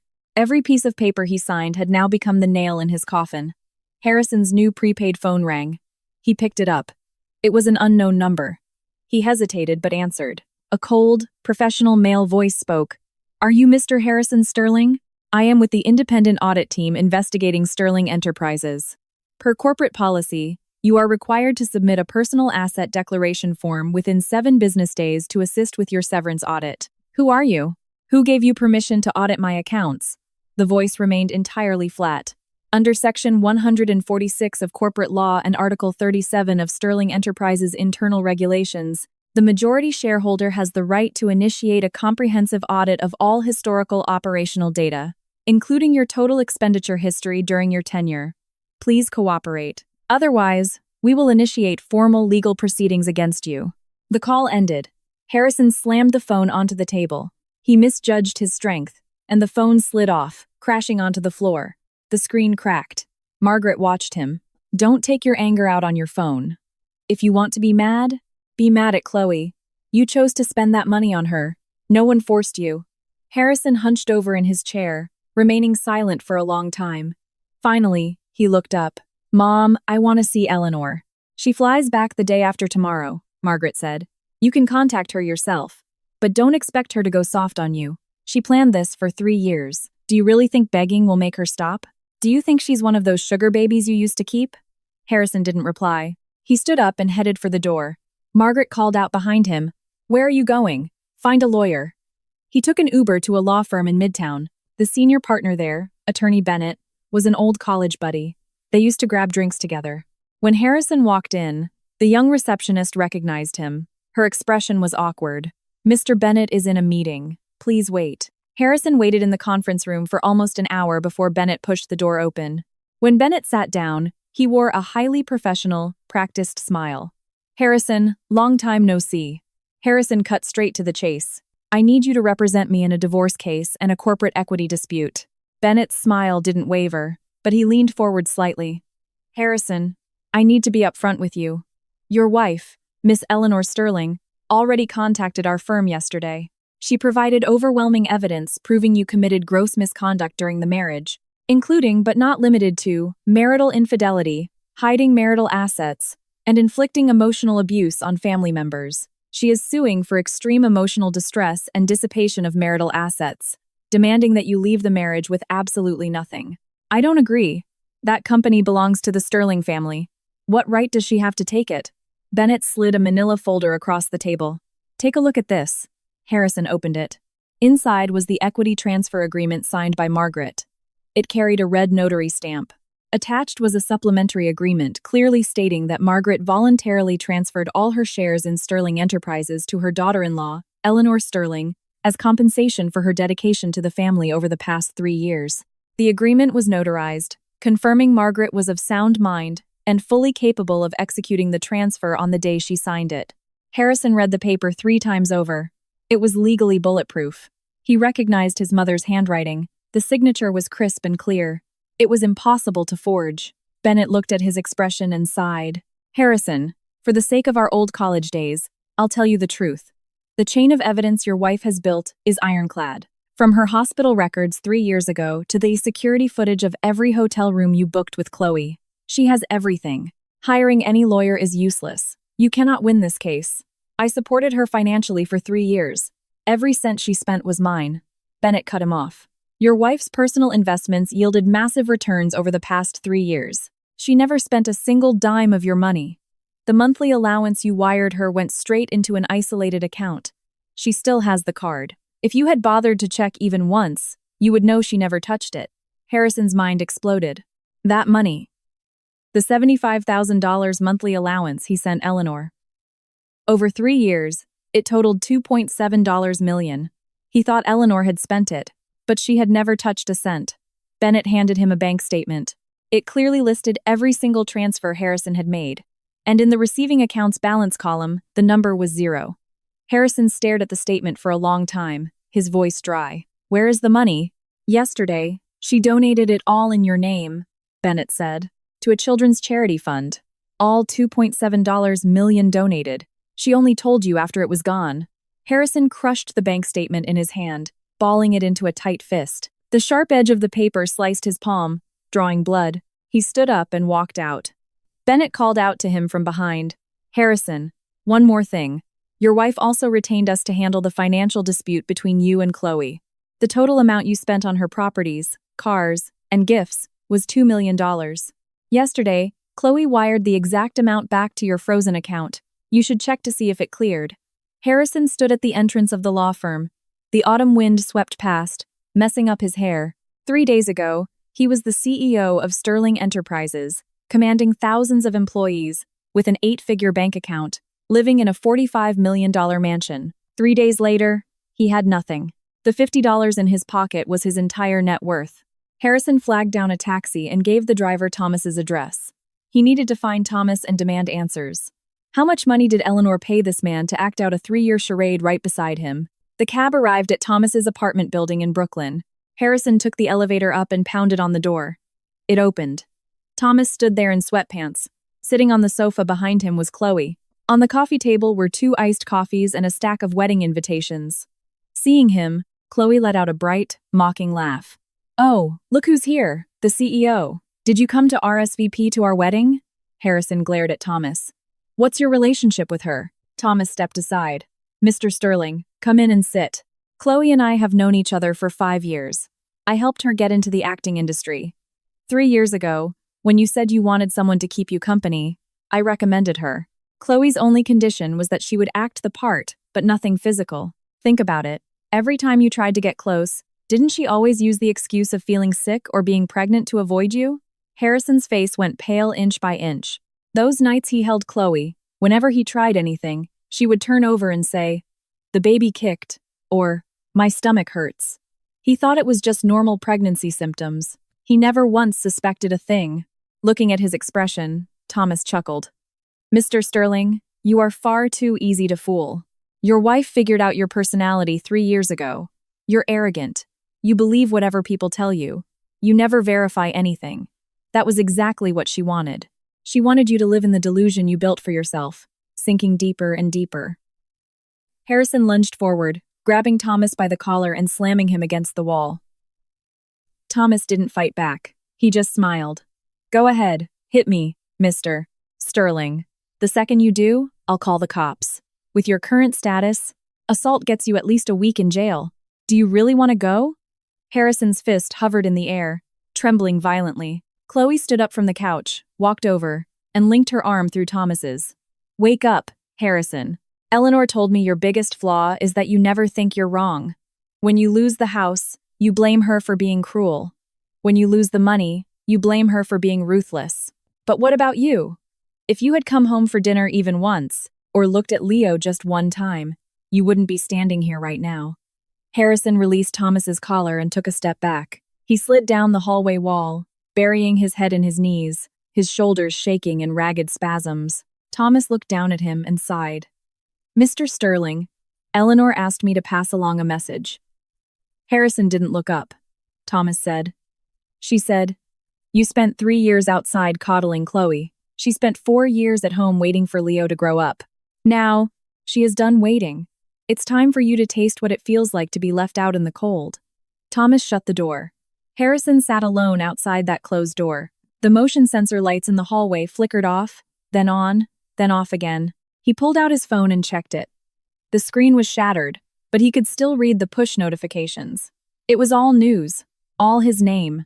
All the dirty secrets he thought he had buried perfectly were now ripped open and exposed to the sun. Harrison shoved the phone back into his pocket, slowly stood up, and used the wall to steady himself as he walked to the elevator. He didn't know where to go. If he went back to the estate, his mother would just look at him with disappointment. If he went to the company, security wouldn't even let him through the front doors. He scrolled through his contacts, realizing he had hundreds of numbers saved, but he couldn't think of a single person who would take his call now that he had fallen from grace. He walked out of the apartment building and stood on the sidewalk. The freezing autumn wind exposed his receding hairline. Next to him, a small TV in a bodega window was broadcasting the local news. The anchor enunciated perfectly. Harrison Sterling, former CEO of Sterling Enterprises, was ousted by the board today due to gross misconduct. Multiple personal assets have been frozen. The investigation is ongoing. The bodega clerk poked his head out, glanced at Harrison, then quickly ducked back inside. Harrison looked up at the TV screen showing his own face. The caption below read, "The Billionaire's Spectacular Fall." He suddenly remembered the line from Eleanor's journal, "I waited 3 years for you to turn back." But when he finally turned back, she was no longer standing there. Chapter 6. The lethal recording. Harrison squatted outside the bodega and smoked half a pack of cigarettes. He couldn't even remember when he started smoking. He never used to smoke. He always hated the smell it left on his clothes. But right now, squatting on the curb, his phone only had 3% battery left. His $50 had dwindled to 30. He had no idea where he was going to sleep tonight. His phone screen flashed with its final bit of battery. He glanced down. Another trending topic had popped up. Number Harrison Sterling Chloe uncut hotel footage. He clicked the link. The video had already surpassed 20 million views. The comment section was an absolute war zone. Harrison scrolled down. Someone wrote, "So this is the CEO? Good looking, but absolute garbage." Another wrote, "The mistress is so basic. She doesn't even deserve to be a homewrecker." Someone else replied, "Word is the real wife took the kid and left the state. The CEO is locked out of his own house. Good." The top comment read, "I heard this scumbag used company funds to fund his affair." Sterling Enterprises stock dropped 9% today. Retail investors are furious. Lock him up. Harrison turned his phone off. He stood up and wandered aimlessly down the avenue until he reached a pedestrian overpass above the FDR Drive. He stopped, leaned against the railing, and looked down. The endless stream of cars created rivers of red taillights. Every kind of dark thought rushed through his mind. His phone was completely dead. He stood there letting the freezing wind whip his face for 20 minutes before finally walking down the stairs. He hailed a taxi and gave the address for the Long Island estate. The driver looked at him and said, "Sir, you don't look so good. Do you need to go to a hospital?" Harrison shook his head. No need. It was late at night when he arrived at the estate. Margaret had left the door unlocked for him. A small lamp was left on in the living room. Harrison tiptoed upstairs, went into his old bedroom, didn't bother turning on the lights, and crashed onto the bed, staring into the darkness for hours. The next morning, he was woken by voices downstairs. He got up and walked down to find 3 people sitting in the living room: Margaret, Richard, and his uncle, Arthur Sterling. Richard sat in his wheelchair. He looked a bit more alert than usual, though his speech was still slurred. He had suffered a stroke the previous year, leaving half his body paralyzed, but his mind was still sharp. Arthur saw Harrison and gave a stiff nod. "Harrison, you're awake." "Uncle Arthur, what brings you here?" Arthur set down his teacup, glanced at Margaret, and said, "Your mother asked me to come today. She said there's a major issue regarding the Sterling family assets that needs to be discussed." Margaret stood up. "Harrison, sit down." Harrison took a seat on the sofa. Margaret cleared her throat and said, "I called you here today, Arthur. To be perfectly clear, Eleanor is flying back the day after tomorrow. She currently holds 37.5% of Sterling Enterprises. She is the controlling shareholder. She called me and said that once she officially takes over, she will execute a total purge of the executive management." Arthur's brow furrowed deeply. "A purge? How extensive?" Margaret said. "It includes, but is not limited to, a complete reevaluation of every position director level and above. Every nepotism hire will be fired. And as for you extended family members, all those shell companies you've been running off the Sterling accounts will be systematically dismantled." Arthur's face changed colors. Those companies are independently operated. They have nothing to do with Sterling Enterprises. Margaret cut him off. Whether they have anything to do with the company or not, you know the truth. Those companies exclusively use Sterling's client roster. They leverage Sterling's supply chains. Every single dollar of profit was leached directly from Sterling Enterprises' own flesh. Eleanor holds all the evidence. She said those who voluntarily liquidate their shell companies can part on good terms. But if she is forced to report them to the SEC herself, she will sue for damages, seize assets, and demand every single penny back.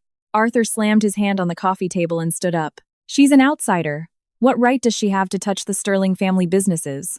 Margaret looked up at him, her tone deadpan. Because she is the majority shareholder. Because she holds the proof of your embezzlement. Because her last name is Vance, but her son's last name is Sterling. Before you start yelling at me, you might want to think about that construction materials firm under your name. The steel shipment you billed to Sterling last year, did you actually source that through legal channels? Arthur's face instantly flushed a violent red. Sitting on the side, Harrison watched the scene unfold, suddenly feeling an overwhelming sense of alienation. These people, his uncle, his aunts, his cousins, they used to greet him with deep bows, calling him Mr. Sterling. He always thought they respected him. Now he finally understood. They respected the CEO chair. Now that the person in the chair had changed, in their eyes, Harrison was just a discarded piece of trash. Arthur hesitated for a moment, then finally sat back down. Give me 2 days to think about it, Margaret said. I can't give you 2 days. Eleanor arrives the day after tomorrow. You better give me your answer before her plane lands. Arthur stood up with a dark expression and stormed out. After the door shut, the living room fell silent. Richard suddenly mumbled something slurred. Margaret leaned in to listen, then looked up at Harrison. Harrison asked, What did Dad say? Your father said he never thought you would bankrupt the family legacy this quickly, Margaret said. Harrison felt like he had been punched in the gut. Richard stared at him with cloudy, emotionless eyes. But that single slurred sentence was more humiliating than any screaming match could ever be. Harrison stood up. Mom, I'm going for a walk. He walked out the door, following the road outside the estate. He walked for over an hour until he reached a public park. He sat down on a bench. His phone was dead, so he just sat there watching the ducks swim in the lake. He suddenly remembered something. 3 years ago in the spring, Eleanor had told him the weather was nice and she was taking Leo to the park. He was answering emails at the time and didn't even look up. He just said, Go ahead. Later, Eleanor posted a photo in the family group chat. Leo was wearing a little blue jacket, squatting by the lake looking at the ducks. Eleanor crouched next to him, pointing at them. Margaret had liked the photo. Richard had looked at it for a long time and commented, Looks just like his dad when he was little. Did his dad mean Leo's biological father, or him, Harrison? Harrison held his head in his hands, thinking hard. He couldn't remember. He couldn't even remember which park they had taken that photo in. He sat there for the entire afternoon. It wasn't until the sunset turned the lake a fiery orange that he stood up and walked back.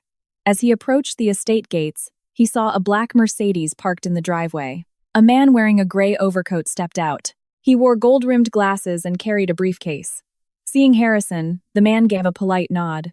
Mr. Sterling, my name is Attorney Collins. I am Miss Eleanor Sterling's legal counsel. Harrison stopped walking. Why are you looking for me? Attorney Collins pulled a document from his briefcase and handed it over. Miss Eleanor authorized me to deliver formal legal correspondence regarding the dissolution of your marriage. In this letter, she states she is willing to proceed with an uncontested divorce on the condition that you sign this waiver, surrendering all claims to any marital assets. Harrison took the document, his fingers trembling slightly as he turned the pages. What gives her the right to demand I walk away with nothing? Attorney Collins pushed his glasses up his nose. Based on your prolonged cohabitation with another individual during the marriage, which constitutes severe fault. According to New York state laws regarding at-fault divorces, the injured party has the right to demand damages and is suing for extreme emotional distress and dissipation of marital assets. Miss Eleanor has already compiled an airtight chain of evidence. If you do not accept the uncontested divorce terms, she will file a formal lawsuit. What about Leo? What about custody? Attorney Collins cut him off. Leo's custody has nothing to do with you. The DNA paternity test has already been legally notarized. You share absolutely no biological relationship with the child. Legally speaking, you have zero standing to claim custody.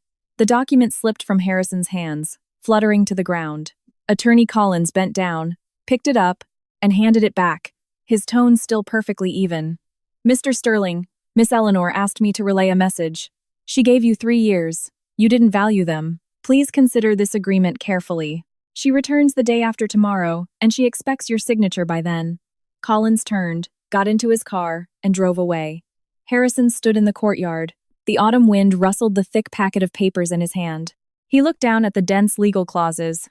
At the very bottom was Eleanor's pre-signed name. The signature was clean and sharp, just like her. What was she thinking when she signed it? Harrison carried the documents inside, went upstairs, and locked himself in his old office. He pulled the 3 journals from the drawer, flipped to the last page, and stared at that final line of text. He stared at it for a very long time. I waited 3 years for you to turn back. He raised his hand and touched his face. Something wet was sliding down his cheeks. He had only seen Eleanor cry twice in his life. Once when her mother died, and once when Leo was hospitalized with a severe fever. She had sat by the hospital bed, secretly wiping away tears. He had stood next to her for exactly 10 minutes before saying he had to get back to the office. Now, sitting alone in this room, staring at her handwritten diaries, every single page told him she had waited for him for 3 years, but he had never waited for her for a single day.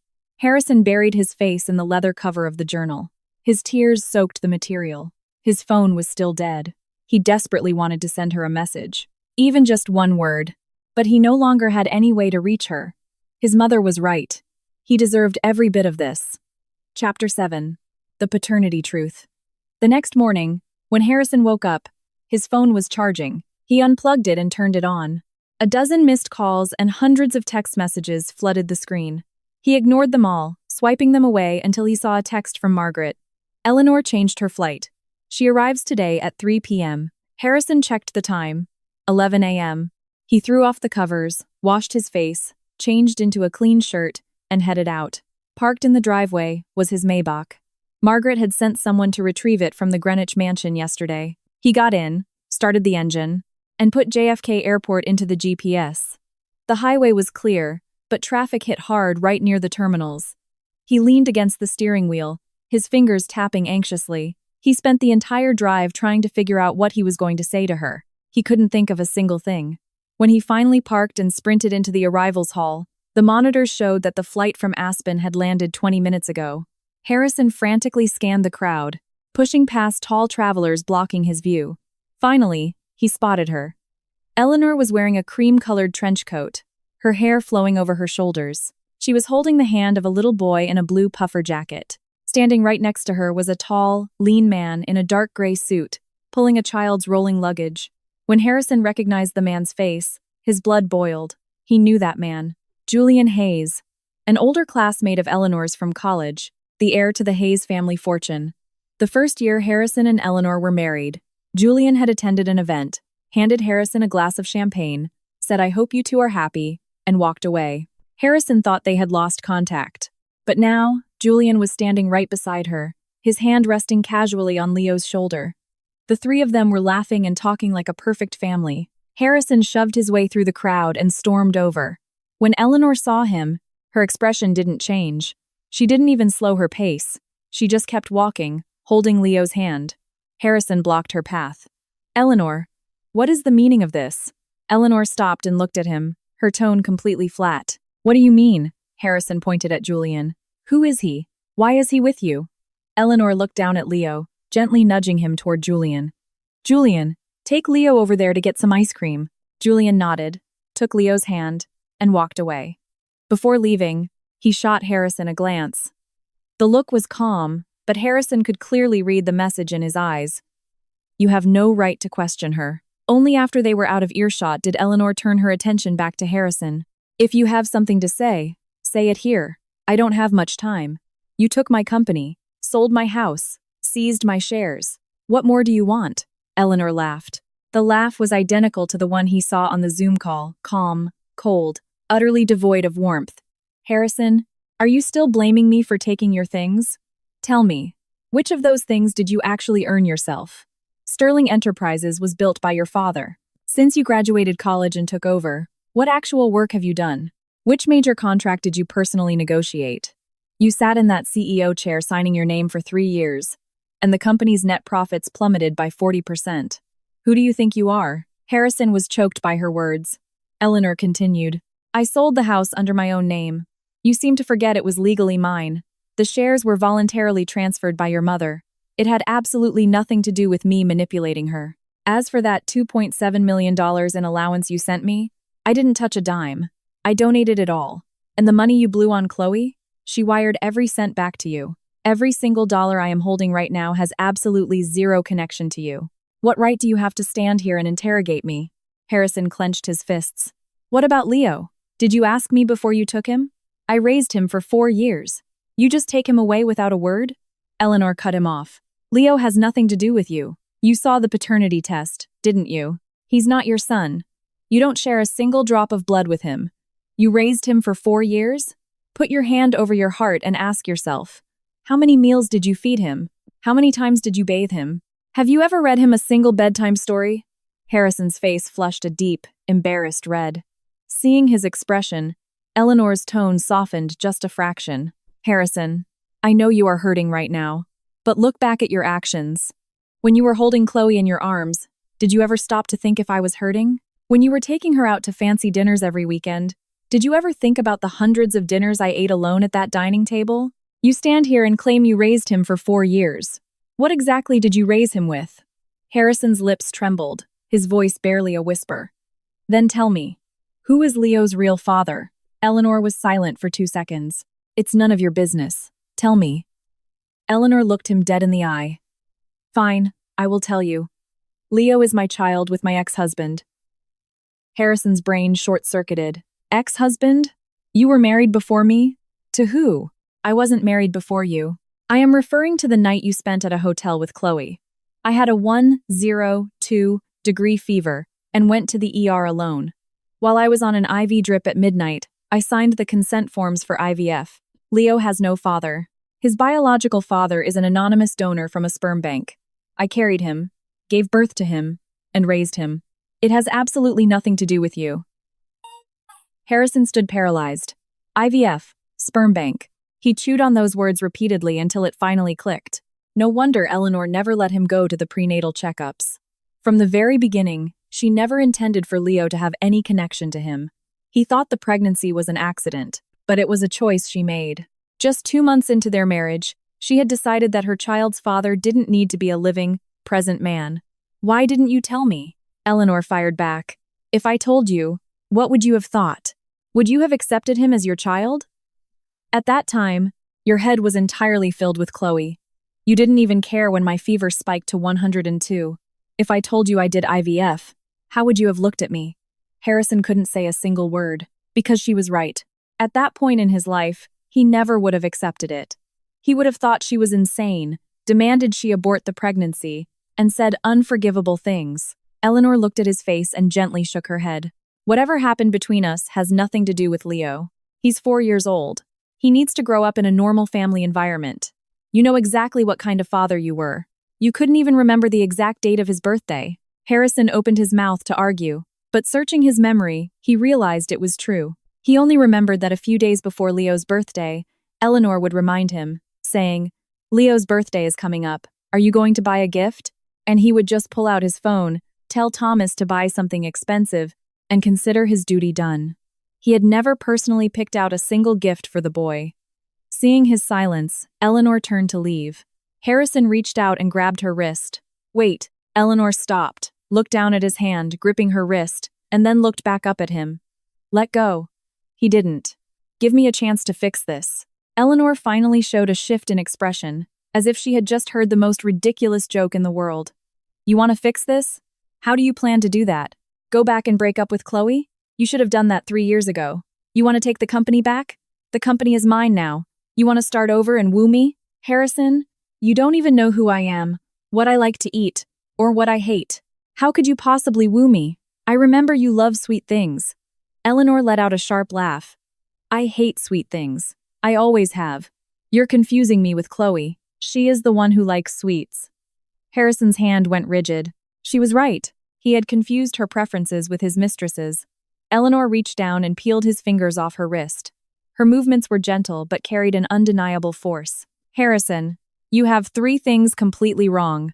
First, I was never waiting for you to turn back. I was waiting for the day I had enough power to leave on my own terms. Second, Leo is not your child. Don't ever bring this up again. Third, she looked deep into his eyes. We are finished. From the very first night you didn't come home and slept at Chloe's, this marriage was dead.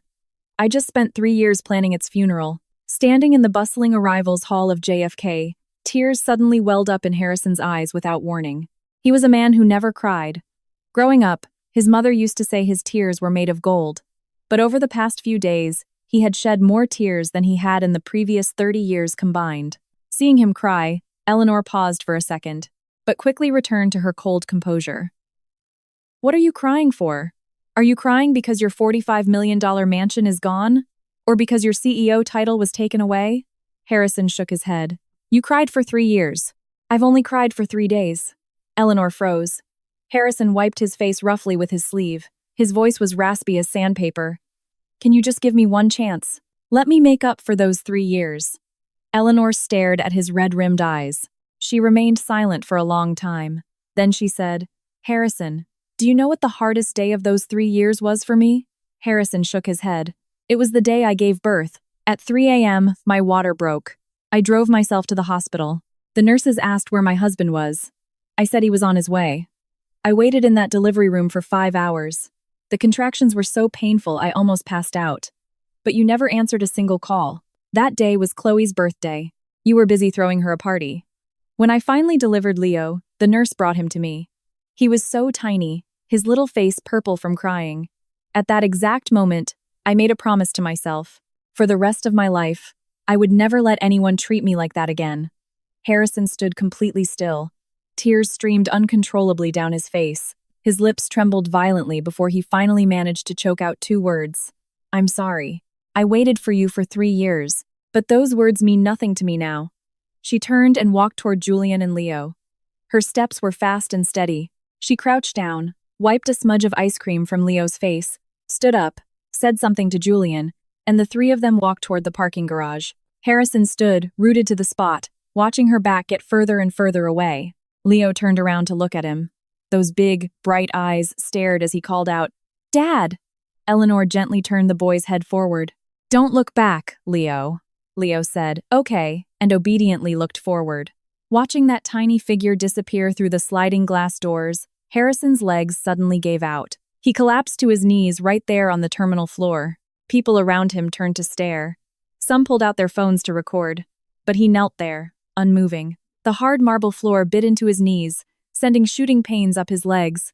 But it was nothing compared to the pain of her words. She said the contractions hurt for 5 hours.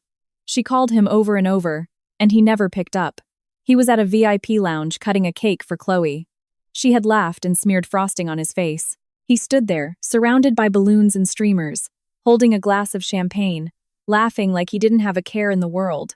Meanwhile, Eleanor was in a sterile hospital room at Mount Sinai. The nurses handed her the phone 5 times. She dialed his number 5 times, all unanswered. Finally, the nurse had gently said, Mrs. Sterling, please stop calling. Your husband might be busy. Do you want us to call a doula? Eleanor put the phone down and said, No need. I will do it myself. And she did. Chapter 8. The Mistress's Betrayal. Harrison knelt on the floor of the airport terminal for nearly 10 minutes. Finally, a janitor approached, tapped him on the shoulder, and asked, Sir, are you okay? People are walking by. It doesn't look good for you to be down there. Harrison slowly stood up. The skin on his knees was scraped raw, small beads of blood seeping through. He dragged his stiff legs out of the airport and got into his car, but he didn't start the engine. He just slumped over the steering wheel for a very long time. By the time he finally lifted his head, the sky had turned dark. He drove back to the Long Island estate. As he walked in, Margaret was looking at her iPad. Seeing him, she turned the screen toward him. Look at this. Harrison glanced at it. It was a YouTube video. He recognized the background instantly. It was the living room of Chloe's luxury apartment. But the video wasn't an illicit hidden camera recording. It was Chloe herself, sitting on the sofa, talking directly to the camera.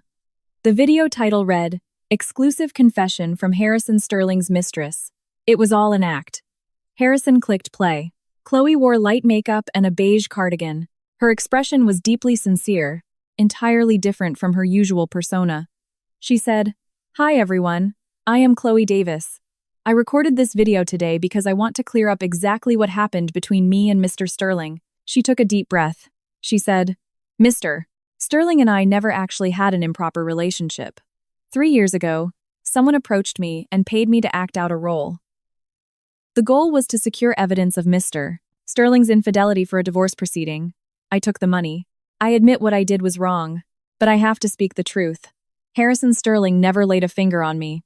My pregnancy was entirely fake. The baby bump was a silicone belly made by a prop designer." In the video, Chloe's eyes grew red, her voice cracking slightly. She said, "My conscience has been eating away at me for months. Today, I decided to come clean. Everything was a pre-written script. Mr. Sterling, who I acted alongside, had absolutely no idea. He thought I genuinely loved him, but I just took the money to complete a job." At the end of the video, Chloe bowed to the camera. She said, "I am so sorry. I lied to everyone. And I am sorry to Mrs. Sterling. I should never have interfered in your marriage." The video ended. The comment section had completely exploded. The top voted comment read, "Holy shit, the plot twist of the century. The CEO was scammed for 3 years, and the wife was the mastermind pulling the strings the whole time." The second read, "So Chloe was just a hired actress? That means Harrison Sterling was played for an absolute fool from day one." The third, "Serves him right. If he had treated his wife better, he wouldn't have fallen into the trap." The fourth, "Never mess with a woman, especially a silent one. Eleanor played him like a fiddle." Harrison handed the iPad back to Margaret. He felt like his skin had been peeled off layer by layer. He already knew Chloe was working for Eleanor, but hearing Chloe tell the entire world to his face felt entirely different. It felt like being stripped naked in public, every single humiliating flaw exposed to the glaring sun. Margaret said, 2 hours after this video was posted, the view count hit 10 million. The entire internet is calling you an idiot." "I know," Margaret said. "There's something else. After this video went live, your uncles and cousins completely panicked. They were hoping you could somehow turn the tables and take the company back. But Chloe's confession proved to the world that you were bait in a trap from day one. Now, the extended family is terrified. They are all hiding. What about Eleanor? She already arrived at the corporate headquarters," Margaret said. "Tonight she's holding an internal executive meeting. Everyone management level and above is required to attend. Your Uncle Arthur called me this morning. He agreed to dissolve his shell company and return the profits. Your Aunt Sarah also texted me asking if I could arrange a dinner with Eleanor." Harrison sat on the sofa, staring at the ceiling. He suddenly let out a laugh. It was a miserable, hollow laugh. Everyone was running to Eleanor. Everyone was sucking up to her. He was the only person in the entire Sterling family completely exiled from the circle. His phone buzzed. A friend request popped up on WhatsApp. The name read, "Chloe." He accepted it. Chloe sent a long voice memo. He pressed play on speaker. Her voice was much more genuine than in the video. She said, "Mr. Sterling, I posted that video today because Eleanor told me to. She wanted everything out in the open. I want to apologize to you. I lied to you a lot over the past 3 years. Even though you are not a good person, being kept in the dark like that is pretty brutal." Harrison typed back a single sentence. "How much did she pay you?" Chloe replied instantly. "Take a guess. Let's just say it was a lot more than all the money you threw at me combined." Harrison tossed his phone onto the sofa and closed his eyes. Sitting across from him, Margaret watched her son's defeated posture and sighed. "Harrison, what are you going to do now?" "I don't know," Margaret said. "You lost your CEO position, your money is gone, your wife and child left you, and your mistress betrayed you. You are completely alone. Do you plan to just lay down and die? The shares belong to Eleanor now, but she won't let the Sterling family starve. Your father's care, my living expenses, she arranged everything. But you're the only one she made 0 arrangements for." "I know. You cannot just give up," Margaret said. "If you are angry, clean yourself up and start over. If you accept defeat, then admit that your days of luxury are over, and it's time to work for a living. But you cannot sit in that office crying every day. Crying won't bring anything back." Harrison didn't say a word. He walked upstairs, went into the office, and sat at the desk. He opened one of the 3 journals. He flipped to a random page in the middle. I went to the office to bring him soup today. His assistant said he wasn't in. I waited in the lobby for half an hour. I saw him step out of the elevator. There was a woman next to him. She was very pretty and had a sweet smile. I hid behind a potted plant. I didn't know who she was, but I watched him open the passenger side door of his car for her. He has never once opened the car door for me. Harrison's finger traced the ink of that sentence. He thought hard about that day. Finally, he remembered. Chloe had come to the office asking him to review a brand endorsement contract for her. He took her out to lunch. He opened the passenger door of his Maybach for her. Eleanor was standing in the lobby holding a thermos of soup. He completely missed her. Later, he saw that thermos sitting on his desk. It was cold. He didn't drink it. He told Thomas to throw it away. He never knew it was soup Eleanor had spent hours making from scratch. Harrison closed the journal and stood up. He walked to the window, staring out at the pitch-black courtyard. He suddenly made a decision. He had to start over. He knew Eleanor would never forgive him, but at the very least, he had to make himself worthy of the word regret. He pulled out his phone and searched for open positions at Sterling Enterprises. Nothing fit him. He searched other companies. After flipping through a few pages, he found a small investment firm hiring a project manager. The requirements were simple: bachelor's degree, 5 years of experience, knowledge of venture capital. Harrison thought about it, quickly drafted a resume, and hit send. He used to manage the massive empire of Sterling Enterprises. Applying to be a project manager at a no-name firm was humiliating, but he sent it anyway. After he hit send, he felt the crushing boulder on his chest lighten just a fraction of an inch. But a second later, his phone rang. It was a young, crisp female voice. "Hello, is this Harrison Sterling? I saw the resume you just submitted. I am so sorry, but I need to be upfront with you. Our boss said we are absolutely not hiring former management from Sterling Enterprises, especially anyone with the last name Sterling. Because my last name is Sterling, you won't hire me?" The woman let out an awkward laugh. "Yes. The boss said the Sterling name is too toxic right now. He's worried it will damage our company's reputation. Sorry about that. Good luck with your search." The call disconnected. Harrison gripped the phone, standing by the window in a daze. Suddenly, he let out a bitter, resigned chuckle. His reputation was so thoroughly destroyed he couldn't even get an entry-level corporate job. He dialed Margaret's number. "Mom, I need a favor." "What is it?" "I've been looking for work, but no one will hire me. Do you have any connections? Any job that doesn't require showing my face. I'll take anything. I'm not picky anymore." Margaret was silent for a moment. "The fact that you're thinking like this is progress. I will ask around." Harrison hung up and leaned against the window, staring blankly into the night. His phone buzzed again. It was a text from Eleanor's executive assistant. "Mr. Sterling, Miss. Eleanor asked me to notify you that the Sterling Enterprises' new product launch is the day after tomorrow. She invites you to attend. She said it is entirely up to you whether you come, but she also said she hopes you will be there." Harrison stared at that message for a long time. "She hopes you will be there." Those words made his heart clench violently. He typed a single word back. "Okay." The assistant immediately sent another text.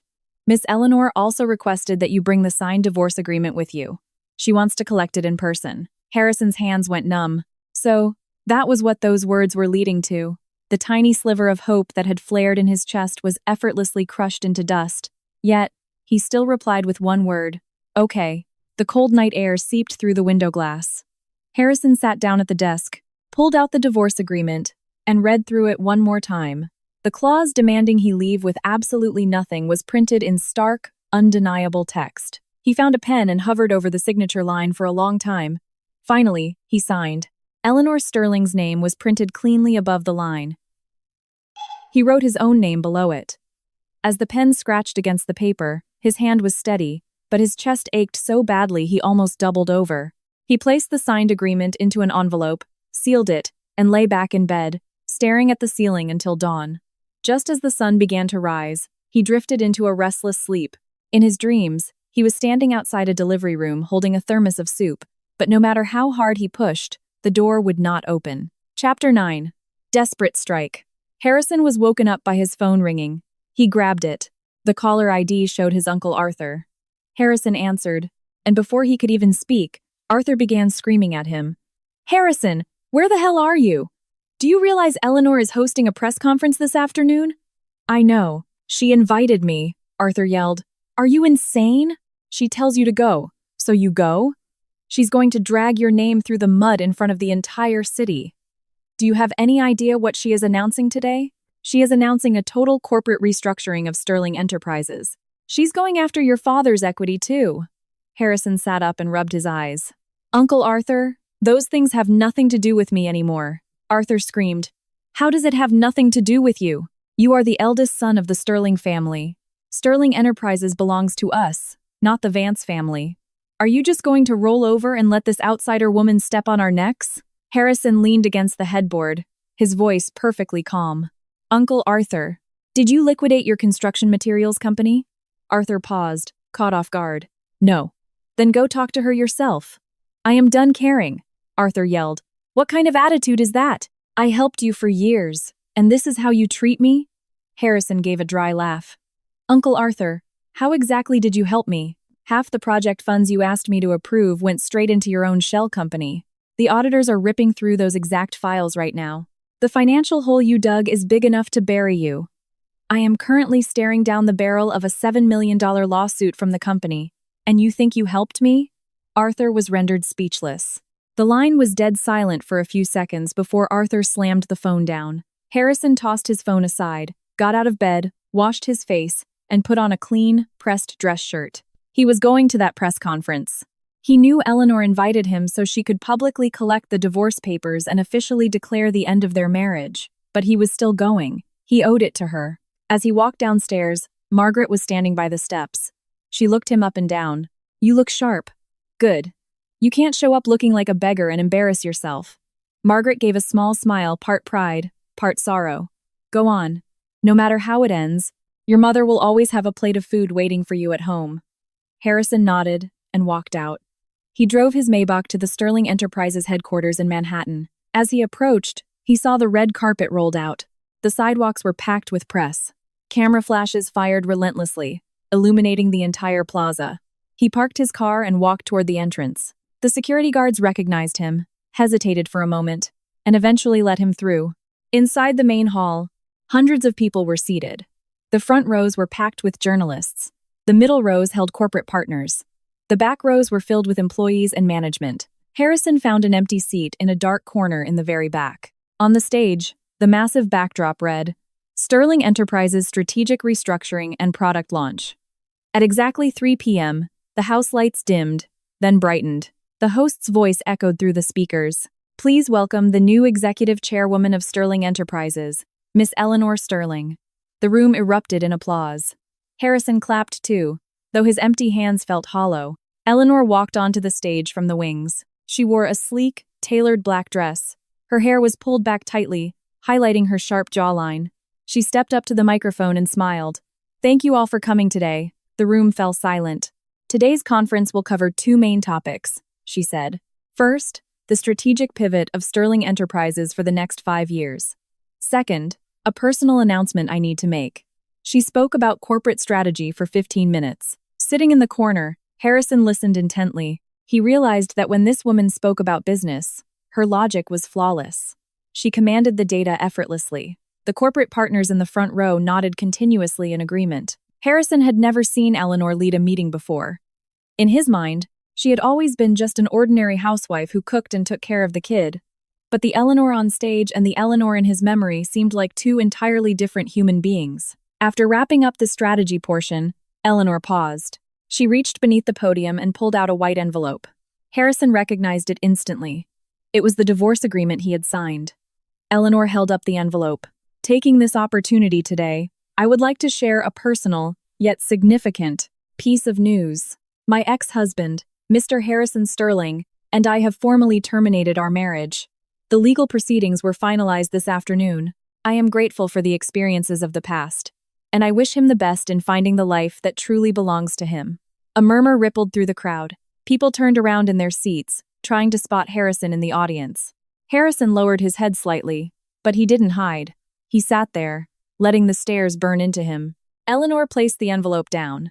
Now that is out of the way, let us screen the promotional video for our new product line.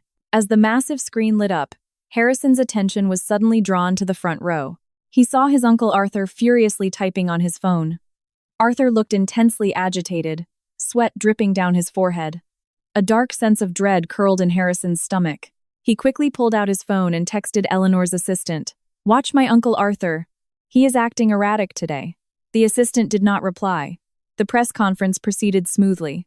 After the video, Eleanor spent 20 minutes breaking down market positioning and sales forecasts. Everything was going perfectly.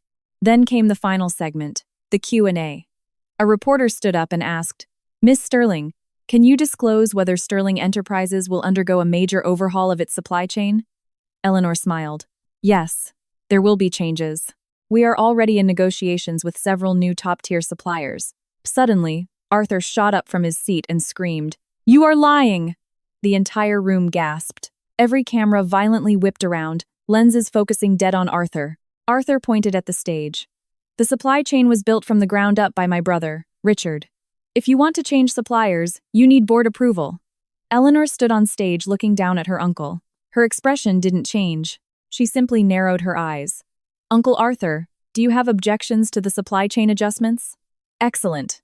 I happen to have a document here I would like you to review." She pulled a thick manila folder from the podium, opened it, and pulled out a stack of papers. She looked out at the press.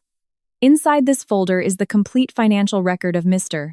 Arthur Sterling, exploiting Sterling Enterprises' procurement channels for his personal company's gain over the past 5 years. The total sum involved exceeds $5 million. The contracts, bank transfer logs, and email trails are all here, she continued. "I originally didn't plan to discuss this publicly, but since my uncle has chosen to stand up and publicly question my authority, I will let everyone in this room judge for themselves." Arthur's face drained of all color. "You are talking nonsense. That is my own private business." Eleanor tapped a button, projecting the first page of the document onto the massive screen. It clearly listed over 24 wire transfers. The recipient was Arthur's construction materials firm. The memo line for every single transfer read, "Sterling Enterprises Procurement." Arthur stood frozen, his mouth opening and closing without a sound. The room exploded. Reporters scrambled to snap photos. The camera flashes relentlessly illuminated Arthur's pale, bloated, terrified face. From his corner seat, Harrison watched his uncle's spectacular downfall. He felt a deep sense of irony. Just 2 days ago, Arthur had called him a useless failure. Today, Arthur was the one being publicly executed on stage. Eleanor gathered the papers. Her tone remained perfectly calm. "This matter will be handed over to the audit committee and our legal team. We will pursue full restitution through all legal avenues. That concludes today's press conference. Thank you all." She turned to step off the stage. At that exact moment, Arthur suddenly reached into his coat pocket. He pulled out a switchblade, gripping it tightly, and charged the stage. Harrison saw the glint of the blade in a split second. Arthur was screaming incoherently. "You ruined the Sterling family! I'm going to kill you!" He charged at Eleanor like a rabid bull. Screams erupted across the room. Harrison launched himself from his chair and sprinted toward the stage. He moved faster than he ever thought possible. He grabbed Arthur's knife-wielding arm, violently twisting it backward, and used his other arm to put Arthur in a chokehold from behind. Arthur was completely immobilized. The switchblade clattered to the floor. Security guards swarmed the stage, tackling Arthur to the ground. Throughout the entire chaotic struggle, Harrison kept his body positioned firmly between the blade and Eleanor. Eleanor stood behind him, staring at his broad back. Her breathing was ragged for a few seconds before she slowly calmed down. She whispered, "Thank you." Harrison turned to look at her. His face was covered in sweat. He tried to smile, but it didn't quite reach his eyes. "Don't thank me. This is the first time in my life I've ever taken a hit for you." Eleanor's eyes flickered, but she quickly looked away. Security dragged Arthur out. The reporters were ushered into the lobby. The room remained chaotic for a while before finally settling down. Harrison stood on the stage, his hands still shaking. He had never been in a physical fight in his life. He didn't even know where he found the strength just now. Eleanor looked down at his trembling hand. She paused and said, "Your hand is bleeding." Harrison looked down. The webbing between his thumb and index finger on his right hand had been sliced open by the blade. Blood was steadily dripping onto the floor. In the adrenaline rush, he hadn't even felt it. The assistant rushed over with a first aid kit. Eleanor took the gauze and antiseptic herself, cleaning the cut and wrapping it tightly. Her movements were fast and efficient. Harrison looked down at her hands, wrapping his wound. He suddenly felt that taking a knife for her was entirely worth it. Eleanor finished tying off the bandage, took a step back, and said, "Go to the hospital and get it stitched. I'll handle the cleanup here. I'm not leaving." Eleanor looked up at him. "Why? The day I left you alone in the delivery room, you wanted me to stay. I didn't. Today, I am staying right here. You don't have to kick me out." Eleanor was momentarily silenced by his words. She turned and walked away. Harrison saw her raise a hand to quickly wipe the corner of her eye. But when she turned back, her expression was completely neutral. She said, "Stay if you want." And so Harrison stayed. He sat in a chair by the stage, waiting while the police arrived to take his statement. He helped the staff clean up the remaining chairs and debris, staying until he was the very last person to leave the hall. When he finally walked out of the building, it was pitch black outside. He stood at the bottom of the steps, looking up at the towering glass facade of Sterling Enterprises. In the past, he used to stand at the floor-to-ceiling window of the top-floor penthouse office, looking out at the skyline, feeling like the entire city belonged to him. Now, standing at the bottom, looking up, he noticed that the light in the top-floor office was still on. Eleanor was still up there. Harrison pulled out his phone and sent her a text message. "Thank you for bandaging my hand today." A few minutes later, she replied with a single word, "Okay." Harrison stared at that, "Okay," and smiled. 3 years ago, she had sent him a video of Leo learning to walk. He had replied with, "Okay." Now, she had returned the exact same word to him. He slipped the phone into his pocket, looked up at the glowing window one last time, and turned toward the parking garage. After 2 steps, he stopped and looked back. Standing by the window was a silhouette. The figure stood there for a moment before pulling the blinds shut. The corners of Harrison's mouth curled into a genuine smile. He turned and walked away into the night. Chapter 10. The Return of the Queen, 3 months later. The Sterling Enterprises headquarters had been completely renovated. The lobby featured the company's modernized branding. Behind the receptionist desk hung a massive photograph of Eleanor from the product launch, standing powerfully in front of a screen of data charts. Outside the building, a red ribbon-cutting stage had been set up, flanked by towering floral arrangements. Today was the first public event since the completion of Sterling's corporate restructuring. It was also the day of the Q1 earnings report, Eleanor's first full quarter as the official executive chairwoman. The plaza was packed. Journalists, venture capitalists, corporate partners, and employees filled the space. Harrison stood at the very back of the crowd. He was wearing a dark gray wool peacoat. His hair was cropped shorter than before. He looked significantly leaner than he had 3 months ago, but the depressive fog that used to cloud his eyes had cleared, replaced by a quiet, grounded calm. Over the past 3 months, he had found a job. He was working as a logistics dispatcher for a mid-sized freight company in Queens. The pay was low. He took home less than $4,000 a month. Compared to his old life, it was absolute pennies. But he clocked in on time every day, worked hard, and spent his weekends at the Long Island estate eating dinner with his mother. Occasionally, he would take his father downstairs in his wheelchair to get some sun and stretch his legs. His life was mundane and quiet, but for the first time, he felt a sense of solid peace. He had taken a half-day off work to be here today. When he asked for the time off, his manager had stared at his face for a long time before asking, "Are you that Harrison Sterling?" Harrison replied, "I used to be that Harrison Sterling. Now I'm just the dispatcher working under you." The manager patted him on the back and laughed. "All right, I'll give you half a day. Keep your head down." Harrison smiled. "I will." Now, standing at the edge of the plaza, he looked at the familiar faces on the ribbon-cutting stage. Mr. Mitchell, Mr. Brooks, and Mr. Reynolds were all there, along with several new faces, top-tier executives Eleanor had poached from Wall Street over the past 3 months. At exactly 10 a.m., the music swelled.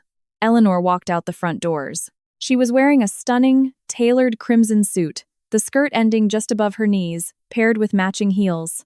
Her hair was styled in soft, voluminous waves. The moment she stepped onto the stage, the camera flashes erupted like a strobe light.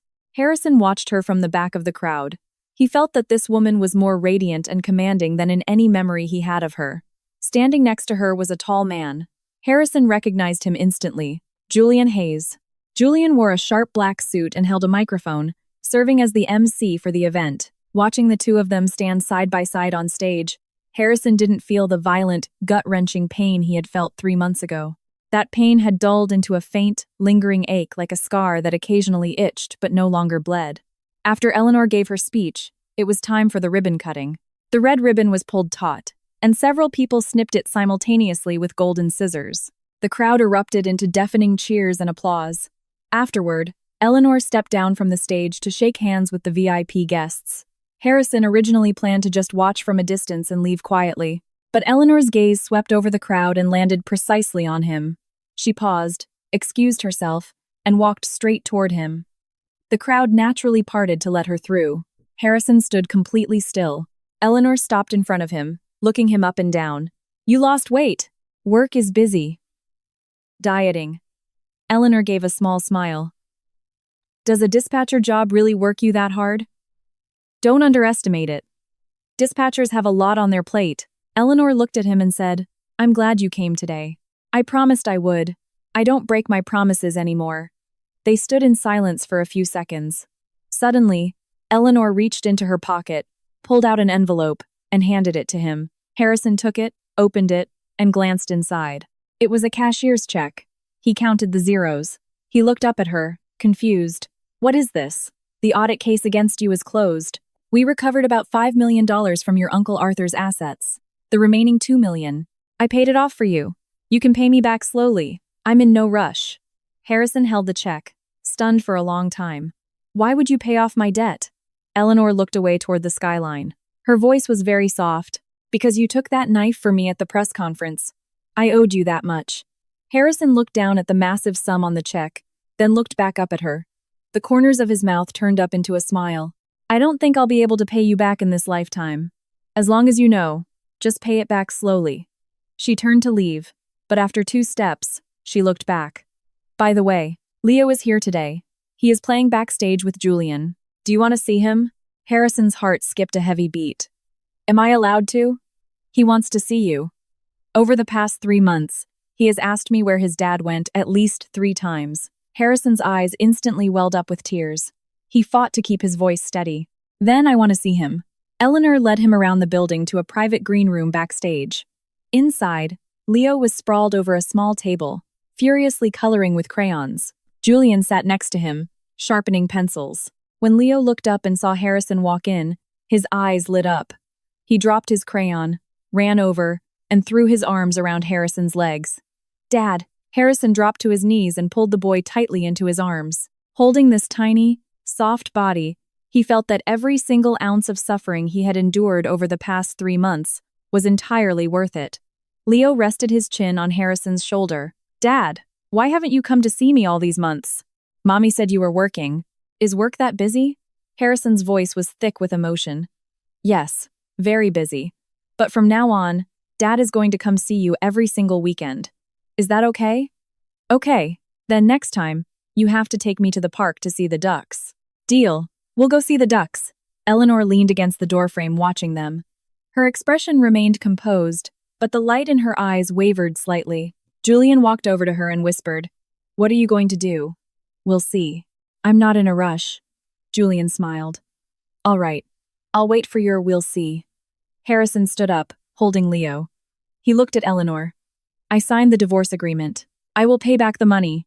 I won't ask for anything else. Just one thing. Please don't stop me from seeing Leo. If you come every weekend, I will have my driver pick you up." Harrison's eyes grew hot again. This time, he couldn't hold it back. A single tear slipped down his cheek. He quickly raised his hand to wipe it away. Leo noticed. "Dad, are you crying?" "No, just got some dust in my eye." Leo wiggled out of his arms, ran back to the table, grabbed a piece of paper, and handed it to him. "Here, I drew this for you." Harrison looked down. It was a drawing of 3 people. One tall, one short, and one even shorter. The tall one was wearing a red dress. The short one was wearing a blue shirt. The smallest one had a tiny ponytail. The 3 of them were holding hands in front of a big house. Above the house was a massive, bright yellow sun. Written clumsily next to them were the words, Dad, Mom, and Leo. Harrison held that piece of paper, staring at it for a very, very long time. He carefully folded it and placed it into the breast pocket of his coat, right over his heart. He crouched down and ruffled Leo's hair. Dad is going to keep this safe forever. Watching him, Eleanor slightly turned her face away, pressing her lips together to hide any trace of softening emotion. Harrison stood up, looked at her, and said, "Thank you. What are you thanking me for? You haven't hidden him away from me. You called him your son for 4 years. I couldn't just hide him from you." Harrison looked at her and suddenly smiled. It was a smile full of relief, gratitude, and a tiny, fragile spark of hope. He said, "Then I will come over every weekend. Please don't get sick of me. Depends on my mood." She turned and walked out of the room. Her high heels clicked sharply against the marble floor. After 2 steps, she stopped, glanced over her shoulder, and said, "Frame that drawing. Hang it over your bed. Don't let it get wrinkled." Harrison paused. Then a broad smile broke across his face. "I won't." Eleanor walked away. Julian followed her out.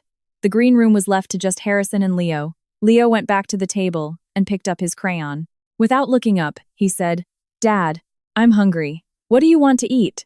"I want ice cream." "All right. Dad will take you to get ice cream. But you can only have a small one. Otherwise, your mom is going to yell at me." "Mommy won't yell at you. Mommy secretly told me that you got better." Harrison knelt down and zipped up Leo's jacket. His eyes burned once again. He took Leo's small hand and walked out of the green room, navigating the bustling backstage corridors. As they passed a corner, he stopped. Through a half-open window, he looked out at the plaza. Eleanor was standing surrounded by reporters, answering questions. Her crimson suit blazed like a fire in the sunlight. As she spoke, she gestured confidently, her lips curved into a smile of absolute certainty. Harrison watched her for 2 seconds, then gently pulled the window shut. He held Leo's hand and continued toward the exit. They walked out of the side doors of the building. The warm afternoon sun washed over them. Leo looked up and asked, "Dad, are you going to leave again?" Harrison looked down at him. "I'm not going anywhere. I am staying right here to protect you and your mom." "Pinky promise?" Harrison held out his hand and hooked his pinky finger around Leo's. He shook it gently. "Pinky promise. For 100 years." Leo smiled, his eyes crinkling into half-moons. He swung Harrison's hand happily as they skipped toward the ice cream shop across the street. Harrison glanced back at the towering glass skyscraper behind him.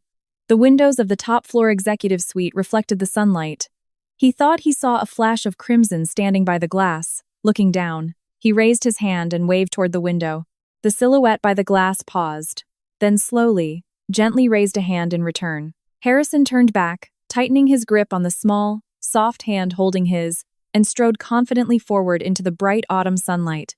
Behind him, in the plaza, the red ribbons from the ceremony still fluttered in the wind. Standing by the top-floor window, Eleanor watched the man and the little boy walk away until they disappeared from sight. She stood there for a very long time. Julian walked up behind her. "Do you not regret it?" "We'll see." She turned away and pulled the blinds shut. She took 2 steps, stopped, pulled out her phone, and sent a text to Harrison. "Tomorrow is the weekend. What time are you coming over?" Down on the street, Harrison's phone buzzed in his pocket. He kept one hand holding Leo's, pulled his phone out with the other, and looked at the screen. A slow, warm smile spread across his face. He typed back, 9 a.m. "I'm taking Leo to get those artisanal croissants from the bakery in Soho." Eleanor replied with a single word, "Okay." Harrison stared at that, "Okay," and laughed. He slid the phone back into his pocket, looked down at Leo, and said, "Tomorrow morning, Dad is taking you to get French croissants. Does that sound good?" Leo jumped with excitement. "Yes." The bell above the door of the ice cream shop jingled. Harrison pushed the door open, leading Leo inside. The heavy glass door swung shut behind him, locking out the cold autumn wind and sealing away the path he had once constantly looked back on. Ahead of him, a brand new life was just beginning.